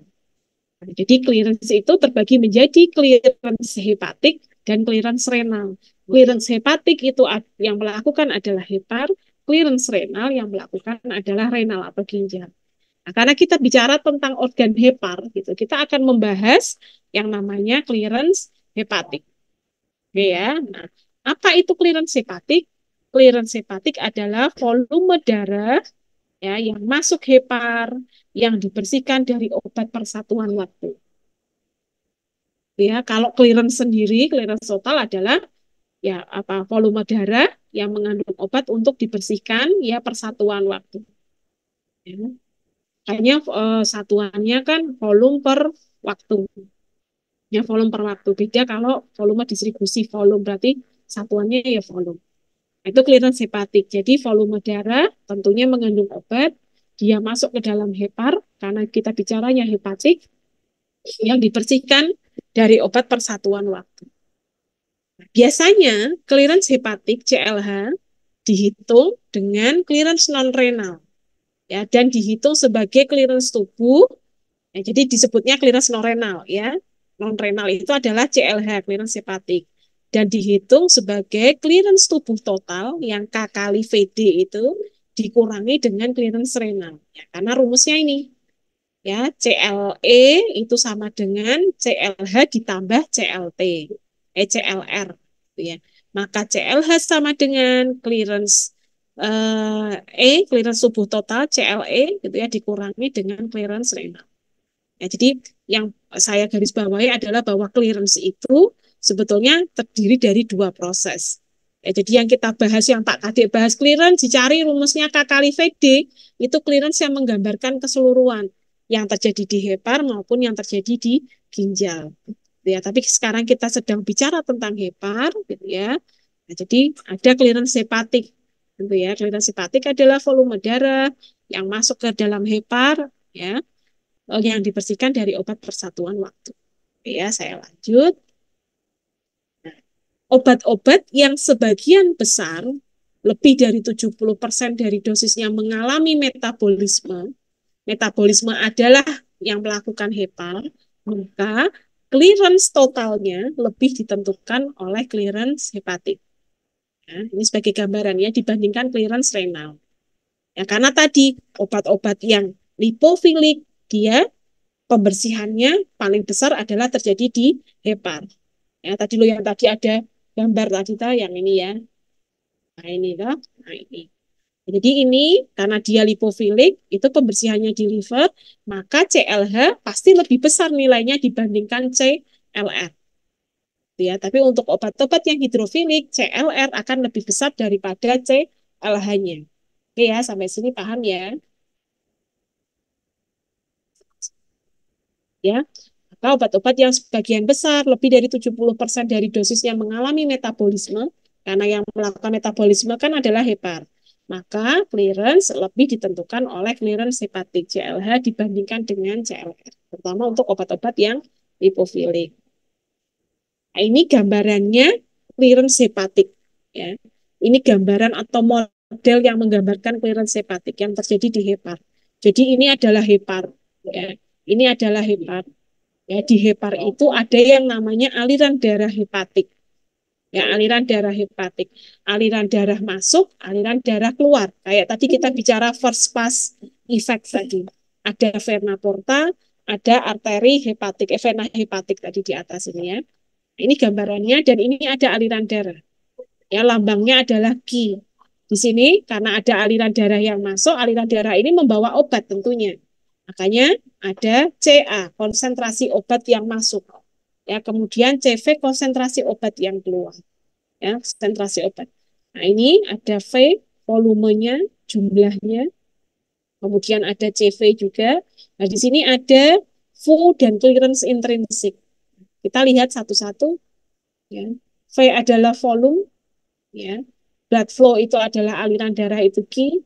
Kemudian CA itu adalah konsentrasi obat yang menjangkau hepar melalui arteri hepatik dan vena porta.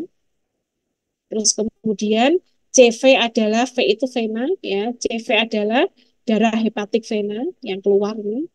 Kemudian ada clearance intrinsik, ya. Ada clearance hepatik, clearance renal, ini clearance intrinsik. Apa itu clearance intrinsik? Yaitu kapasitas maksimal dari hepar. Hepar mempunyai kapasitas maksimal. Yaitu clearance intrinsik.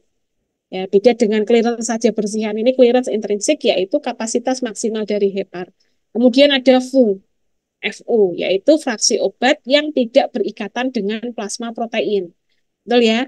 Hanya obat bebaslah, hanya obat yang tidak terikatlah yang bisa masuk ke dalam hepar. Ya, karena kalau sudah berikat, dia membentuk suatu makromolekul, dia nggak bisa masuk ke reseptor, dia nggak bisa masuk ke dalam hepar.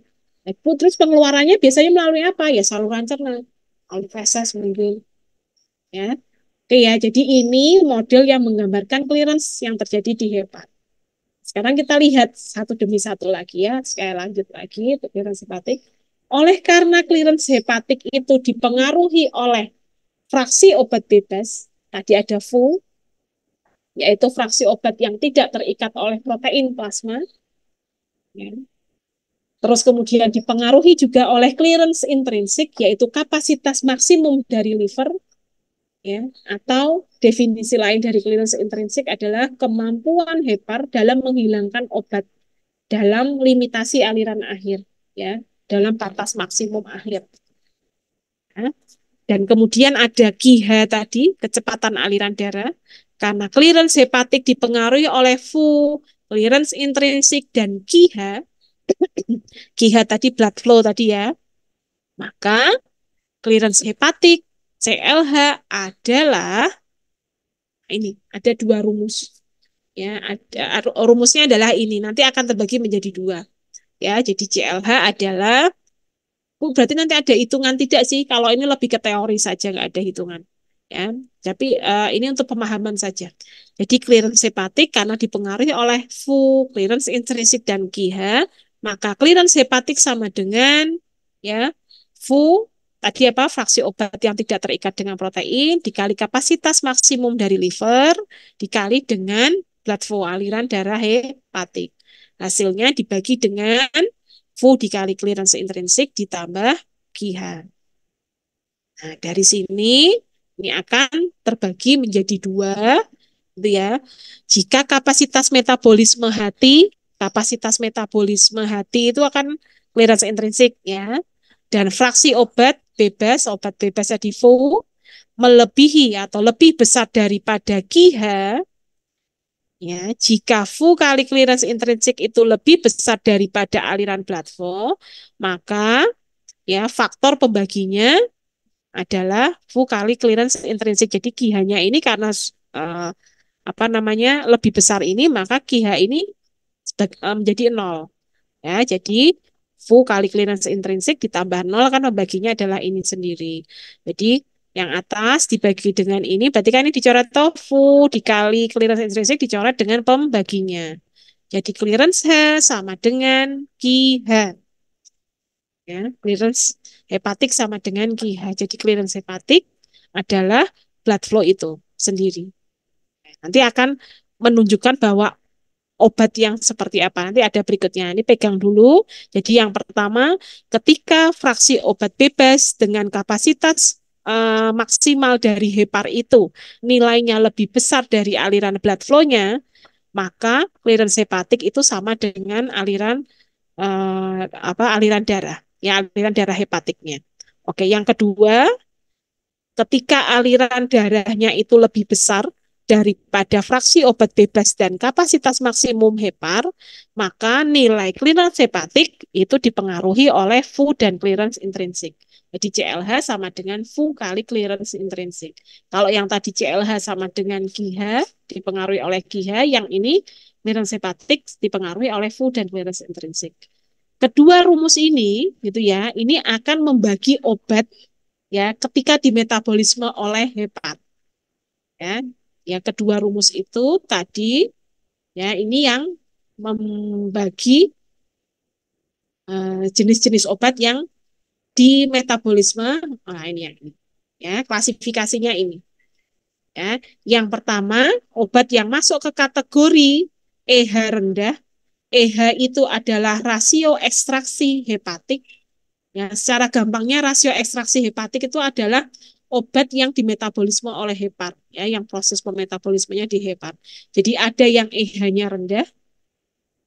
Nah, itu yang ini masuk di kategori CLH sama dengan FU kali clearance intrinsik. Terus ada yang masuk di kategori EH sedang dan ada yang masuk di kategori EH tinggi. EH tinggi itu yang dirumus CLH sama dengan KIHA.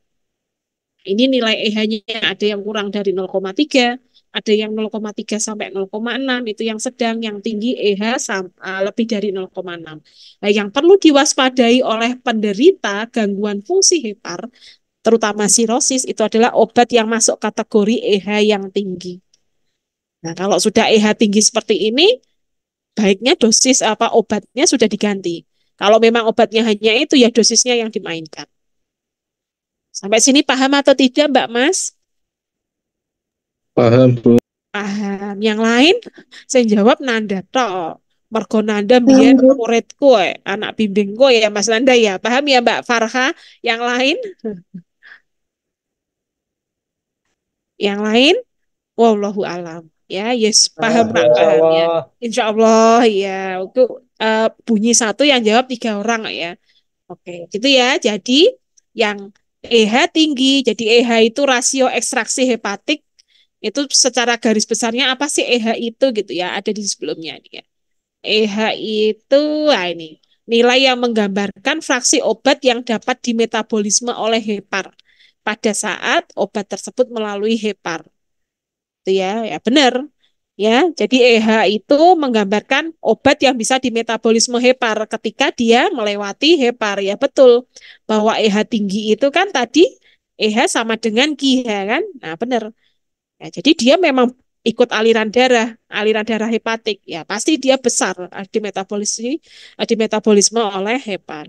Ya, yang EH-nya tinggi itu yang mutlak sekali di metabolisme oleh hepar. Nah, ini contohnya lah, ini terbagi. Bu dihafalin, Bu, enggak usah dihafalkan. Ya, enggak usah dihafalkan. Tuh EH tinggi, yang penting Anda tahu definisinya masing-masing. Oh, EH itu apa? Oh, EH tinggi itu seperti ini. EH rendah seperti ini gitu. Ini kok nggak bisa hilang sih? 0, oh iya. Ya, ini golongan-golongan obatnya yang masuk di EH rendah, EH sedang, EH tinggi. Ya, saya lanjut.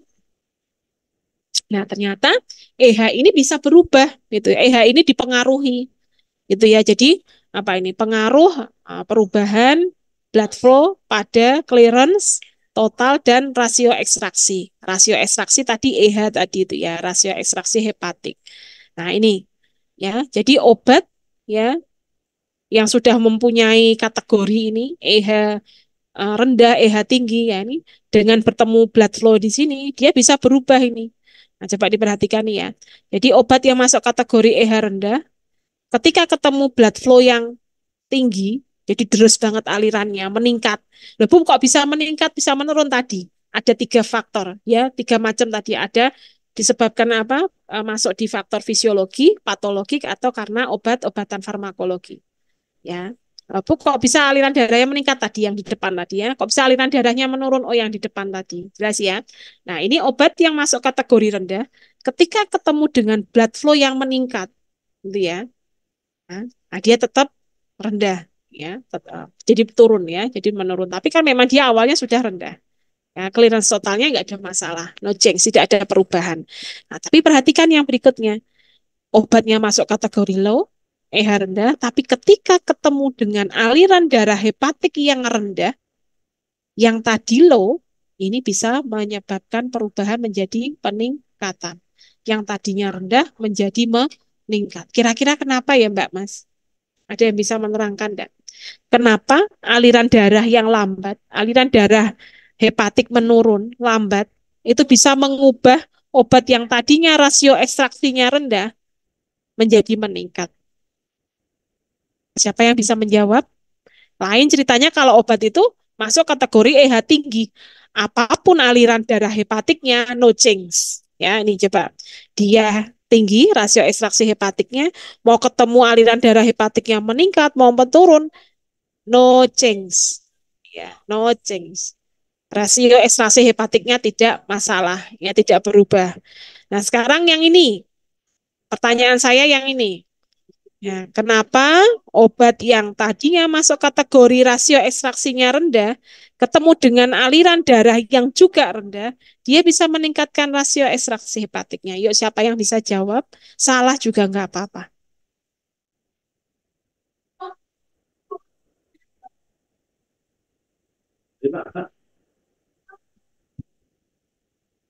Ayo, siapa yang mau jawab?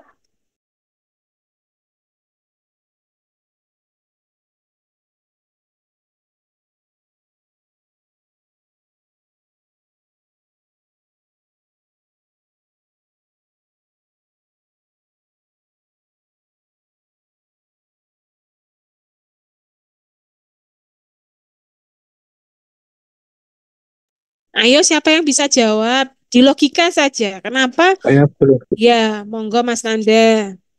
Nanda. Berarti kan kayak itu Bu, aliran darahnya kan masuknya sedikit demi sedikit kan. Jadi kan ekstraksi proses EH-nya itu kan berlangsungnya dengan lama ya Bu. Jadi itu bisa meningkatkan EH-nya Bu. Ya, Menurut saya gitu Bu. Oke, terima kasih Mas Nanda. Ada yang bisa melengkapi lagi? Kurang lebihnya hampir kayak Mas Nanda, tapi ada satu yang belum kena gitu. Betul, aliran darahnya kan lambat. Terus kenapa? Tadi, ayo yang lain bisa. Aliran darah hepatik kan berarti memang aliran darah yang terjadi di hepar kan? Ketika aliran darah di hepar ini melambat, gitu ya. Melambat aliran darahnya masuk keluarnya ini melambat. Padahal aliran darah ini membawa obat. Terus kenapa? Membawa obat yang EH, yang harusnya dia rendahkan di dalam heparnya. Terus kok bisa menjadi meninggi? Gitu. Ayo, siapa yang bisa melengkapi? Tadi Mas Anda sudah hampir benar. Ada tengah-tengah nih yang belum terjawab, yang belum disebut tadi. Ayo yang lain. Nanda, oke. Siapa lagi? Halo. Masa aku tanya Dewe jawab Dewe? Tidak ada. Ayo yang lain itu yang rombongan rame-rame tuh. Afla, Farhan, sama siapa tuh si Jin itu. Ayo Mas, dijawab. Apa Mbak siapa? Sing rombongan rame-rame tadi loh. Kan bisa berpikirnya bersama nih. Hanif Iqbar sama siapa Mbak Hanif?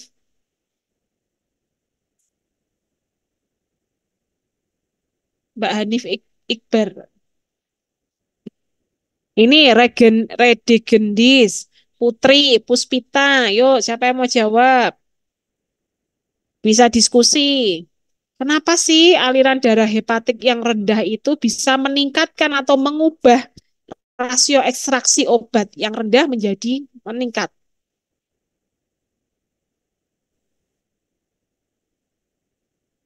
Yuk jawab salah ya enggak apa-apa. Mas Nanda tadi enggak salah sih, tapi ada yang masih kurang kena. Yuk yang lain. Ada Rahajeng Widi, Konita itu ya rame-rame itu bareng-bareng.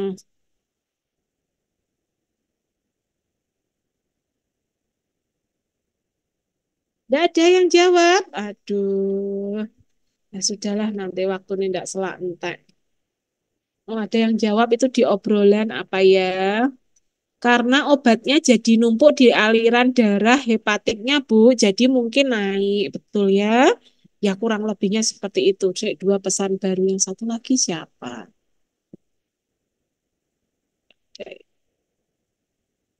Oke ya, jadi ya kurang lebihnya hampir seperti yang tadi tertulis. Aliran darah hepatik itu kan aliran darah yang berada di hepar, gitu, yang melintasi hepar. Memang terjadinya di hepar, masuk keluarnya ke hepar. Ya, jadi kan low extraction low itu kan obat yang diekstraksi melalui heparnya rendah. Tetapi dibawa oleh aliran darah yang lambat yang menyebabkan terjadinya penumpukan obat yang tadinya low menjadi menumpuk di situ sehingga dapat menyebabkan ya peningkatan jumlah obat yang berada di hepar yang disebabkan karena aliran darah ya yang membawa keluar ya masuk dan keluarnya lambat. Keluarnya terutama lambat ya. Dia terus masuk tapi keluarnya lambat. Sehingga terjadi penumpukan obat di dalam hepar sehingga menyebabkan rasio ekstraksi hepatiknya menjadi meningkat. Oke.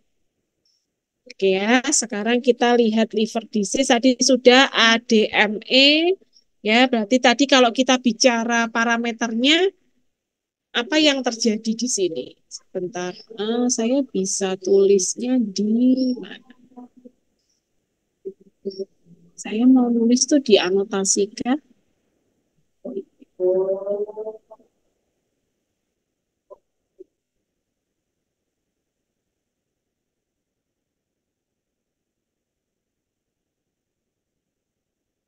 Nanti kira-kira KA-nya bagaimana? Terus Cmax, Tmax-nya, apa di sini kita gabung aja ya. Distribusi. Ya.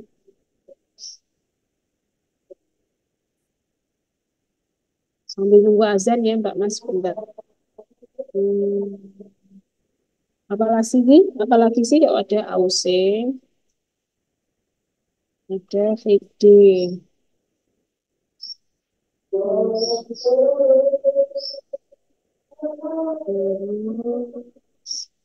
Bagaimana dengan eliminasi?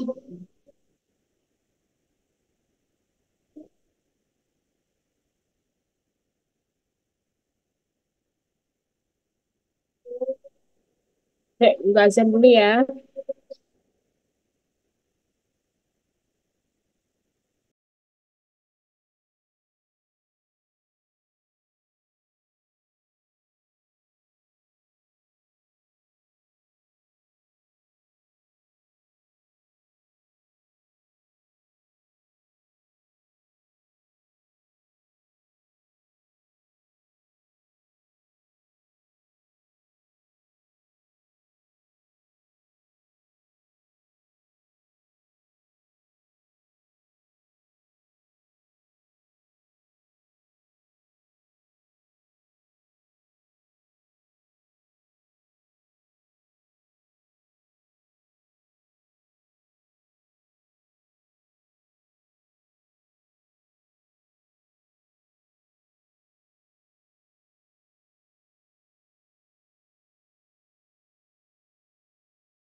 Bentar ya, azan saya masih ada satu.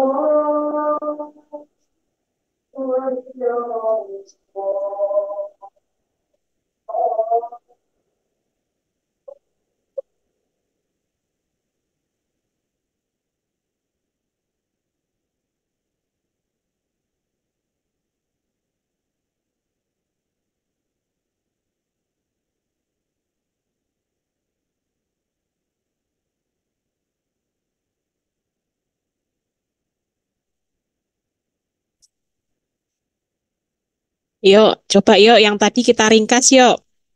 Berarti Aduh, yang ini apa nih? KA-nya gimana, Mbak Mas? Ayo, ayo, KA-nya gimana tadi? Dari kita cerita tadi di slide-slide sebelum, KA-nya gimana? Naik, turun? Halo, kita sholat kabeh po piye toh? Hah? Mangkat ning masjid po? Ora ono sing jawab. Halo, Mbak Mas. Ojo nanda menas yang jawab mau aku. Ya liane. Ayo tadi gimana pas? Tadi loh, kecepatan absorpsinya awal tadi loh. Oh, gastrointestinalnya melambat. Hormonnya ini. Berarti kecepatan absorpsinya naik apa turun? Halo? Turun, Bu. Oh, ya, oke, turun. Terus C-max-nya. C-max-nya naik apa turun? Ih, punya digantung sih. Naik, Bu. Oke, C-max-nya naik ya. T-max-nya? C-max-nya naik, bener ya. Naik karena tadi pengaruhnya di ketersediaan hayatinya meningkat ya. T-max-nya turun ya. Karena KA-nya kan turun. Terus AUC-nya? Naik. Naik, Bu. Oke. Nah, besok di UTS, UAS saya kayak gini ya. Saya kasih jurnal, ada pembandingan sehat sama orang yang sakit, Anda harus terangkan. Ya, terangkan yang sesuai loh ya. Jangan saya nanyanya KA, Anda jawabnya benar tapi jawab untuk yang masalah eliminasi, fase eliminasi. Ya benar, tapi kan ya nyambungnya jauh. Ya, terus VD-nya naik apa turun tadi? Dengar tuh suara saya? Tak tak tempelkan di sini. Dengar ya. VD-nya tadi yang asites, terus hipoalbuminemia. Nah, tadi apa? VD-nya naik apa turun? Naik, Bu. Naik. Oke, sip, naik ya. Itu sudah ya. A sama D. Ini yang Anda catat loh ya. Terus eliminasi, keeliminasinya naik apa turun?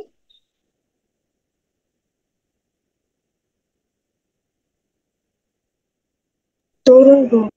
Eliminasi turun. Ya, oke. Tadi tes tengah eliminasinya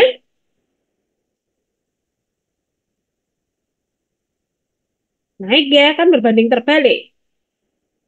Nah, naik itu artinya menjadi lebih lama ya. Betul kan?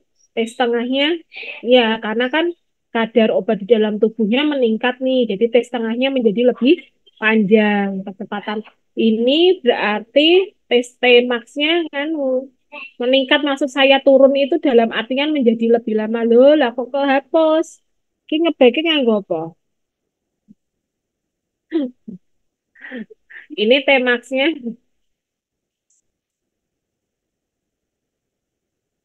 Jadi T-max-nya maksudnya menjadi lebih lama ya. Lama itu maksudnya naik. Maksud saya itu menjadi lebih lama itu naik. Ini saya ora-ora ya. Sepakatannya meningkat tuh artinya menjadi lebih lama. Ini sama tes setengahnya menjadi lebih panjang. Clearance-nya naik apa turun?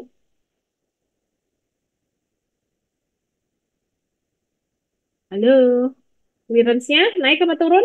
Turun, Bu. Turun ya, tentu turun. Ya. Proses apa persihannya turun. Oke, udah ya, jelas ya. Oke, saya tutup udah catat ya. Wih, cara terus ya. Ini caranya dihapus dia aja. Anotasi dihapus. Oke ya, udah ya, ini udah ya.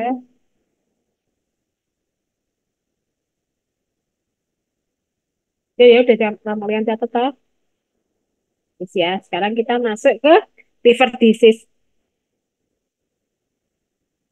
Nah, ini penurunan tergantung pada keparahan penyakit. Ya, ya maksudnya penurunan fungsi hepat tergantung dari keparahan penyakit. Paling ini signifikan adalah yang sirosis ya, itu penurunan secara nyata dan bermakna secara klinik ya. Ada gangguan akut reversibel seperti hepatitis, penurunan tidak begitu signifikan ya. Namanya sirosis. Nah, ini kondisi patofisiologik ya, fisiologik yang terganggu, sakit gitu ya, patofisiologi. Ya, ini konsekuensi dari farmakologinya. Nah, yang kaitannya tentunya dengan hepar. Ini terganggunya aliran darah hepatik, ya, seperti tadi gagal jantung, sirosis, ya, kemudian trombosis vena porta. Trombosis itu adanya suatu jaringan, bukan jaringan, adanya penyumbatan, ya, penyumbatan pada pembuluh darah vena portanya. Nah, kalau ini terjadi, apa yang terjadi? Clearance-nya mengalami penurunan, terutama untuk obat-obat yang masuk kategori ER yang tinggi, rasio ekstraksi hepatiknya yang tinggi. Ya, sekali lagi, rasio ekstraksi hepatik itu menggambarkan apa obat yang memang di metabolisme di heparnya tinggi. Terus kemudian kondisi patofisiologi, menurunnya atau berkurangnya massa sel dari hepatik. Ya, contohnya sirosis karena terjadi nekrosis, ya. Kemudian pada penyakit hepatitis aktif, ya, baik akut maupun kronik. Terus ini adanya ini alkohol, orang-orang ya meminum alkohol secara akut, ya, tidak terjadi proses toksifikasi. Nah, apa yang terjadi? Ya, terjadinya penurunan, ya, FPE, first pass effect for drug with high ekstraksi hepatik, ya. Kalau dia masuk kategori FPE mengalami penurunan. Clearance-nya juga turun. Terus ini terjadi penurunan ikatan protein, hipoalbuminemia. Nah, menjadi peningkatan, ya, ini distribusi VD-nya meningkat.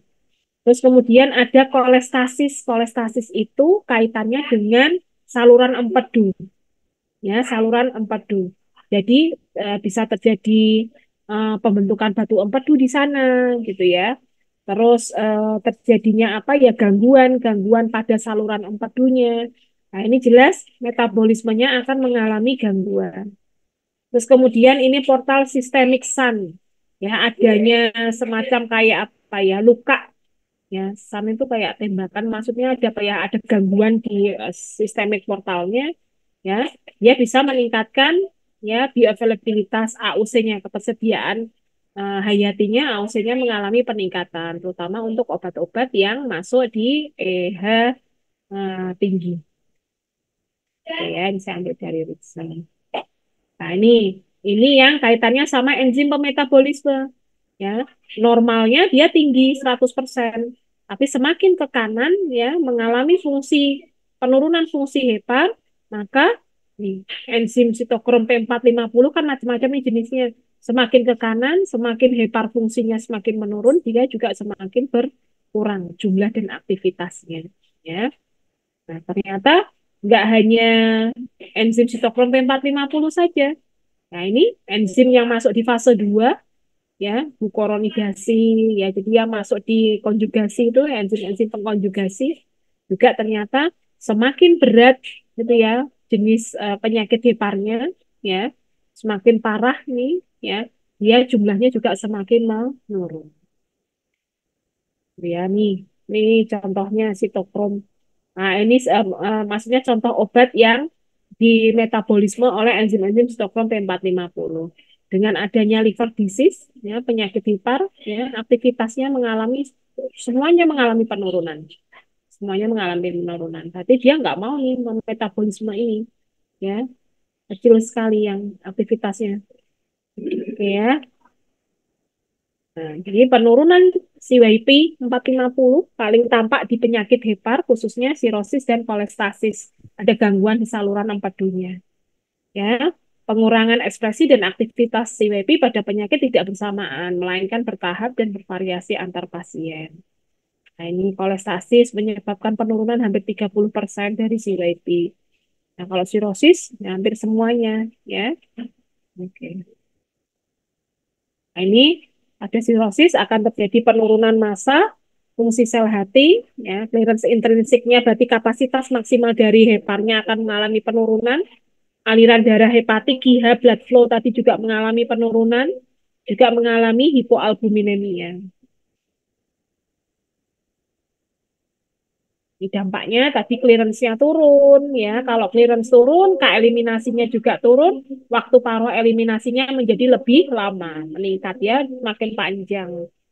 Nah, ini perbandingannya. Nah, ini. Jadi yang di dalam kurung itu, angka di dalam kurung itu adalah nilai subjek sehat. Ini yang sakit. Nah, ini, ya. Jadi T setengahnya klormetiazol contohnya dari yang 6,6 jadi 8,7. Nah, clearance-nya ya mengalami penurunan dari 18,1 menjadi 12,8. Kalau labetalol tidak ya, malah meningkat ini ya. Nah, Bu, kok bisa beda dengan teori, Bu? Jadi ada obat-obat yang teorinya secara garis besarnya seperti ini. Clearance T setengahnya menjadi lebih panjang, clearance-nya turun. Mungkin kalau terjadi beda dengan teori, mungkin kita bisa lihat dari jadi kan fisika kimia dari obat juga berpengaruh. Dia masuk kategori lipofilik, hidrofilik, ya, lipofob, ya, hidrofob. Nah, itu juga akan mempengaruhi. Tapi secara garis besarnya sesuai dengan teori bahwa kalau hepar ini terganggu fungsinya, maka tes setengah eliminasinya menjadi lebih lama disebabkan karena kadar obat di dalam tubuhnya meningkat, kemudian hepar yang untuk mengeliminasinya turun kan berarti clearance-nya mengalami penurunan. Ya, ini morfin, propranolol dari 4 jadi 11, ya dari 860 menjadi 580. Oke, saya lanjut aja. Nah, sekarang masuk ke bagaimana sih cara menilai fungsi hepar ya, gitu ya. Ternyata ada yang namanya klasifikasi CALPA ya untuk melihat keparahan dari fungsi hepar. Jadi, CALPA itu nanti akan terdiri dari bermacam-macam parameter yang dinilai. Ya. Nah, terus kemudian kerusakan ini dihitung dari skor CALPA. Ada scoring di sana. Ya, untuk melihat klasifikasi keparahan fungsi dari hepar. Tetapi tidak mencerminkan fungsi hati sebagai pusat metabolisme, hanya menggambarkan bahwa oh hepar ini fungsinya sedang turun gitu. Tetapi untuk menggambarkan benar loh ini proses metabolismenya terganggu itu tidak tergambarkan. Biasanya yang menggambarkan proses metabolisme itu dengan cara diberi obat yang EH-nya tinggi, kemudian dicek kadar obat di dalam darahnya. Ya, kalau memang kadar obatnya berubah, oh berarti memang proses metabolismenya terjadi gangguan. Ya. Nah, sekarang apa saja yang dinilai di klasifikasi CALPA di sini? Ya, yang pertama, parameter yang diamati adalah encephalopathy grade. Jadi encephalopathy itu keseimbangan di otak kita, gitu ya, kemampuan otak kita. Ya, kenapa Mbak Fani? Ada apa Mbak Fani? Nah, ini grade-nya. Jadi ini poinnya tadi kan di scoring. Ada poin 1, poin 2, poin 3. Poin 1 itu ketika encephalopathy grade-nya dikatakan 0. 0 itu apa? Oh, pasiennya masih normal kesadarannya, ya. Terus kemudian apa yang hubungannya dengan saraf masih baik-baik saja, ya. Gerakan-gerakan apa examination tuh kayak latihan-latihan yang kaitannya sama saraf tuh masih baik-baik saja, masih normal. Maka 0. Tapi menjadi grade 1 atau 2 masuk di poin 2, di scoring 2, itu ketika oh terjadi gangguan tidur, terjadi agitasi, tremor, dia menulis dengan tangan terganggu lah. Terus kemudian ini grade 2, nah, ini seperti ini. Nah, ini kalau dia masuk kategori 1, grade 1 atau grade 2, maka dikasih scoring 1 atau 2. Di scoring 3, ketika grade-nya ini sudah semakin berat 3 sampai 4. Ini dikasih 3 dan 4. Terus parameter yang lain ada ASI-tes. ASI-tes tadi apa? Penumpukan cairan di rongga perutnya. Tidak ada poin 1, ringan poin 2, moderate sedang poin 3. Terus dilihat dari kadar bilirubinnya. Kalau dia masih normal di rentang 1 sampai 2 mg per desiliter dikasih poin 1. Oh, kalau dia sudah lebih dari 2 sampai ke 3 dikasih poin 2. Lebih dari 3 berarti sudah cairannya menumpuknya sudah banyak. Oh, ini ASI testing, ini kadar bilirubin, maaf. Ini kadar bilirubin, bikin jaundice tadi ya. Lebih dari 3, dikasih poin 3. Terus kadar albuminnya juga dicek. Kalau lebih dari 3,5, berarti dikatakan masih normal. Sudah turun dari 3,5, tapi masih di antara 2,8 sampai 3,5, dikasih poin 2. Tapi sudah turun dari 2,8, ya. Jelas ini berpengaruh di ini, UDIM tadi, ya, ASI tes tadi. Nah, ini karena albuminnya sudah semakin menurun. Ya, maka dikasih poin 3. Kemudian waktu protombin, ya, waktu laju endap darah lah. Ya. Nah, 1 sampai 4, 1 poin, 4 sampai 10, 2 poin, lebih dari 10, 3 poin. Lalu kemudian ini ditotalin. Dari kelima parameter ini ditotal. Nah, tadi di parameter pertama berapa poinnya, ini berapa poinnya, ketiga berapa poinnya, total Kalau dia kategori dia total poinnya 5 sampai 6 masih dikategorikan ringan. Kalau 7 sampai 9 dikatakan sedang. Lebih dari 9 dikatakan parah kerusakan. Ya, tapi ini hanya fungsi hepar secara keseluruhan ya. Tapi kalau untuk dia sebagai metabolisme biasanya digunakan senyawa eksogen ya yang diberikan. Nah, ini biasanya ada indosianin, sorbitol, galaktosa, lidokain. Nah, tapi kalau ini kan eksogen, ya senyawa-senyawa kimia dari luar. Nah, tapi bisa digunakan senyawa yang dihasilkan oleh tubuh kita, yaitu asam empedu, cairan empedu. Ya, dia mutlak ya diekstraksi oleh hepar lah, karena pembentukannya di sana.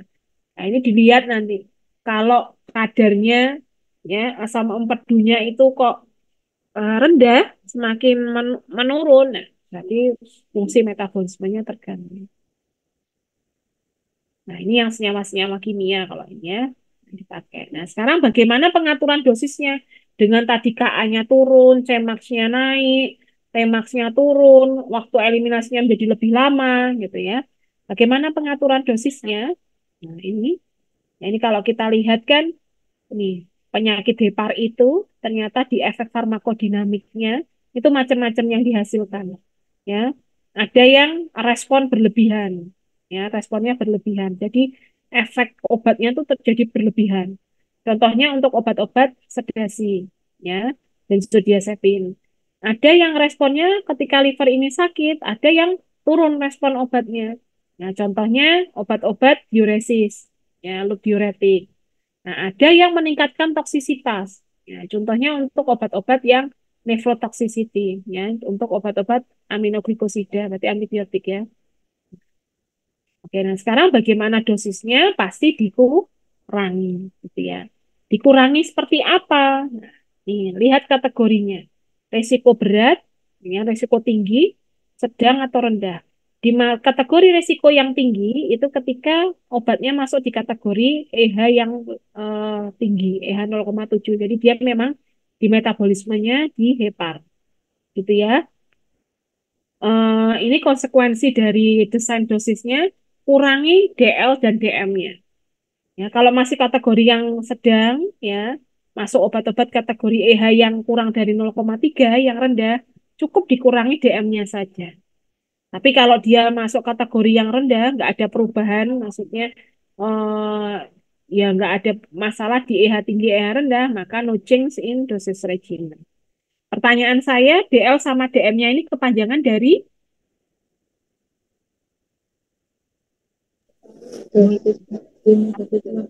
apa Mbak yang keras Mbak Akrak dulu? DL apa? DM apa?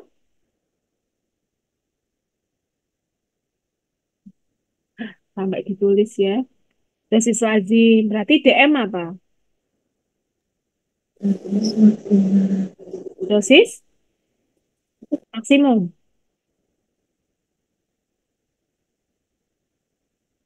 Dosis maksimum. Yang lain setuju? DL dosis lazim, DM dosis maksimum. Setuju, Bu. Ini saya nulisnya pakai bahasa Inggris atau bahasa Indonesia ya? Bahasa Inggris, Bu. Inggris, Bu. Lah iya lah kok kamu jawabnya bahasa Indonesia. Berarti DL sama DM di sini apa yang dimaksud? Dosing load. Berarti loading dose. Sama DM kalau L-nya loading dose, kalau DM-nya berarti apa? DM bahasa Inggrisnya apa? Diabetes mellitus apa? Yang kaitannya sama dosis? Kebalikannya dari loading dose,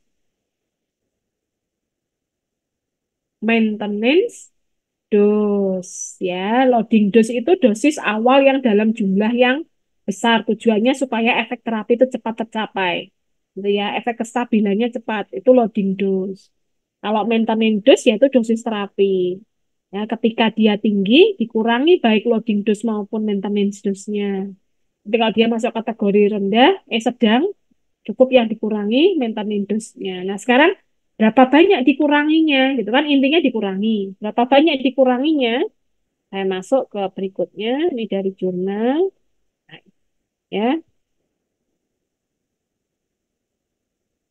Oh, banyak ini. Oke, sama sini cuma dikurangi ya. Nah, ya. Nah, ini ya. Ketika dia masuk rasio ekstraksi, gitu ya. Ini apa bukan? Oh, ini ya. Ini height ekstraksi drug ya, obat yang masuk ekstraksinya tinggi, dia dikuranginya 50%-nya. Ya. Maintenance dose-nya juga inisial dose itu dosis awal ya sama ya, loading dose dikurangi 50%. Nah, ini nih dikurangi 50%-nya. Jadi kalau dia masuk kategori yang clearance-nya rendah, ya, dia cukup dikurangi 25%. Ya, cukup sampai sini selesai. Nah, ini saya contohkan jurnalnya ya, sebentar. Oke, saya nunjukin contoh jurnal. Nah, ini. Jadi kan itu tadi teorinya. Sudah kelihatan? Kelihatan nggak, Mbak Mas? Kelihatan, Bu. Bentar, saya tak naikkan dulu nih. Ini kelihatan judulnya? Kelihatan, Bu. Kelihatan ya, berarti saya gerakkan berarti juga ya. Nah, jadi kan tadi tugasnya adalah ceritakan dulu secara teorinya, bukan teori obatnya loh ya, tapi teori gangguan fungsi hepar pada parameter farmakokinetik. Ya, ceritakan dulu secara teorinya. Boleh Anda ambil dari buku, bermacam-macam buku, boleh Anda ambil dari review artikel, boleh. Ya, misalnya cari pengaruh penyakit eh, ginjal terhadap parameter farmakokinetik. Muncul nih review artikel ya, itu ceritakan nggak masalah. Nah, setelah itu Anda baru bahas jurnalnya, Anda dapat jurnal. Ya, jadi secara teori tadi A-nya seperti apa, D-nya seperti apa, E-nya seperti apa. E tadi meliputi metabolisme dan ekskresi. Kemudian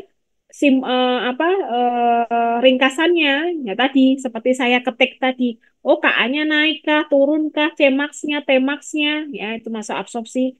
VD-nya, AUC-nya, clearance testernya, eliminasinya itu seperti apa? Itu simpulannya. Nah, kalau sudah dapat jurnal, jurnalnya dibahas. Nah, ini ceritanya tadi umumnya.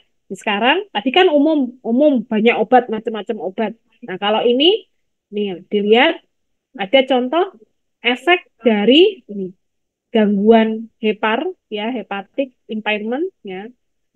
Fungsi heparnya terganggu pada farmakokinetik ya. Ini ditambah dia ada farmakodinamik berarti efeknya. Nah, tapi kita fokus di farmakokinetiknya saja. Pada single dose of rivaroxaban, obatnya hanya satu, rivaroxaban, obat oral ya, direct faktor XA 10A itu bukan XA, 10A inhibitor. Dia jadi antikoagulan, kaitannya sama antikoagulasi. Ini faktor-faktor pembekuan darah ya. Nah, kita bahas ininya. Yang suruh cari bukan review, jurnal ini bukan jurnal review tapi research article. Kalau jurnal itu review tidak boleh dimasukkan. Jadi saya mintanya jurnal penelitian, research article, ya jurnal penelitian. Bu tahunya Bu itu jurnal penelitian atau tidak? Biasanya kalau review artikel, di sini ada tulisannya review article. Gimana ya? Ya di judul sini biasanya. Di judul sini ada tulisannya review article. Kalau jelas itu review artikel jangan dipakai. Kalau mau dipakai hanya sekedar untuk pembahasan, bukan pembahasan, pendahuluan, silahkan. Oke ya. Nah, ini terus kemudian tahunya itu penelitian dari mana? Ya, biasanya ini di metodenya. Oh, metodenya sedang mengamati subjek pasien. Ya, pasien.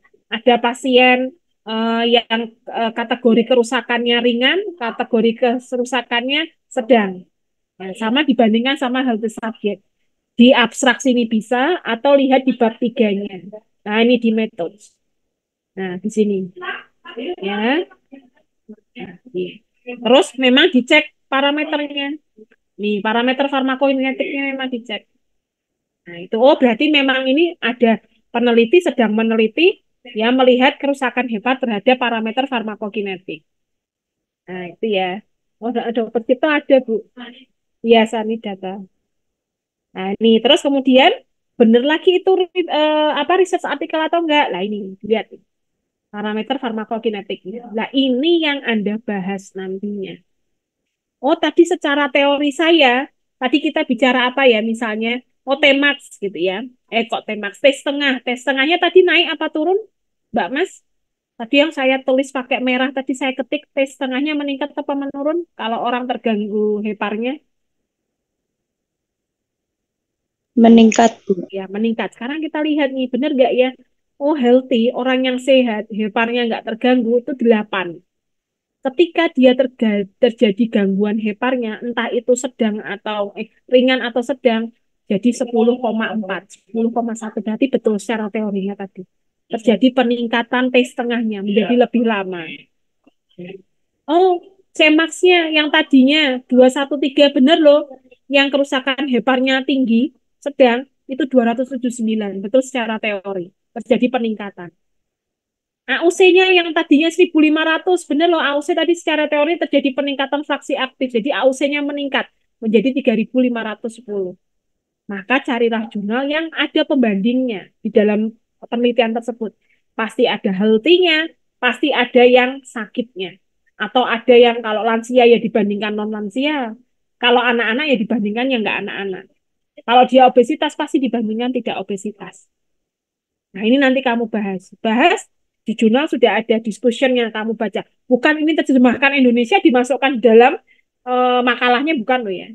Tapi Anda terjemahkan. Ya, buat PPT nantinya juga sudah poin per poin. Jangan dari makalah tinggal kamu kopas, tempel. Tapi pahami, kasih intinya saja. Oh ini loh, potret 1 AUC. Oh potret tadi gambarnya nih. Nah, benar loh. Ini gambarnya itu yang garis lurus itu adalah halte subjek yang putus-putus, ya. Yang moderat itu yang full. Nah, benar ya. Naik loh dia nilainya. Yang plus titik itu healthy, yang putus-putus itu yang ringan, betul ya. Yang orang sehat itu semuanya di bawah. Ini kan menggambarkan kadar obat di dalam tubuh. Ya. Dia di bawah, ketika dia sakit heparnya, semua mengalami peningkatan. Sampai sini jelas, Mbak Mas, apa yang saya tugaskan? Jelas, Bu. Jelas, yang lain? Jelas ya. Nah, sekarang aturannya sebentar. Saya bacakan saja, saya tunjukkan. Jadi nanti minggu depan saya akan masuknya bukan di sini. Nanti saya masih ada tiga pertemuan berarti tentang hitungan semua. Infus, infus, intravena, sama EV. Nah, setelah 3 kali tatap muka dengan saya, baru kita masuk ke diskusi. Hanya kan pilih 7, berarti masih ada sisa 6. 3 hitungan, 3 materi. Materi ini kalian yang akan membicarakannya, membahasnya, kita diskusi. Oke, nah ini tugasnya. Kelihatan enggak ya? Sudah terlihat semua? Sudah, Bu.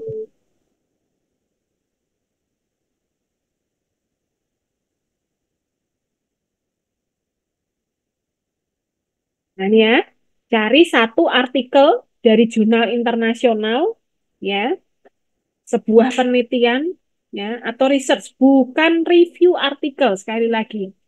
Anda dapat jurnalnya bagus, tapi kok atasnya review, nggak usah dipakai. Langsung ganti. Oke ya? Minimal tahun 2000. Ya. Jurnal minimal 2000. Ada berapa tahun? Berarti lama banget. Ini sudah 2024. Ya. Saya kasih ring yang cukup jauh. 24 tahun. Ya. Oke ya, saya batasi di 2000. Tentang penelitian farmakokinetik suatu atau satu obatnya bebas terserah kalian. Mau obat gula boleh, obat hipertensi boleh, sembarang.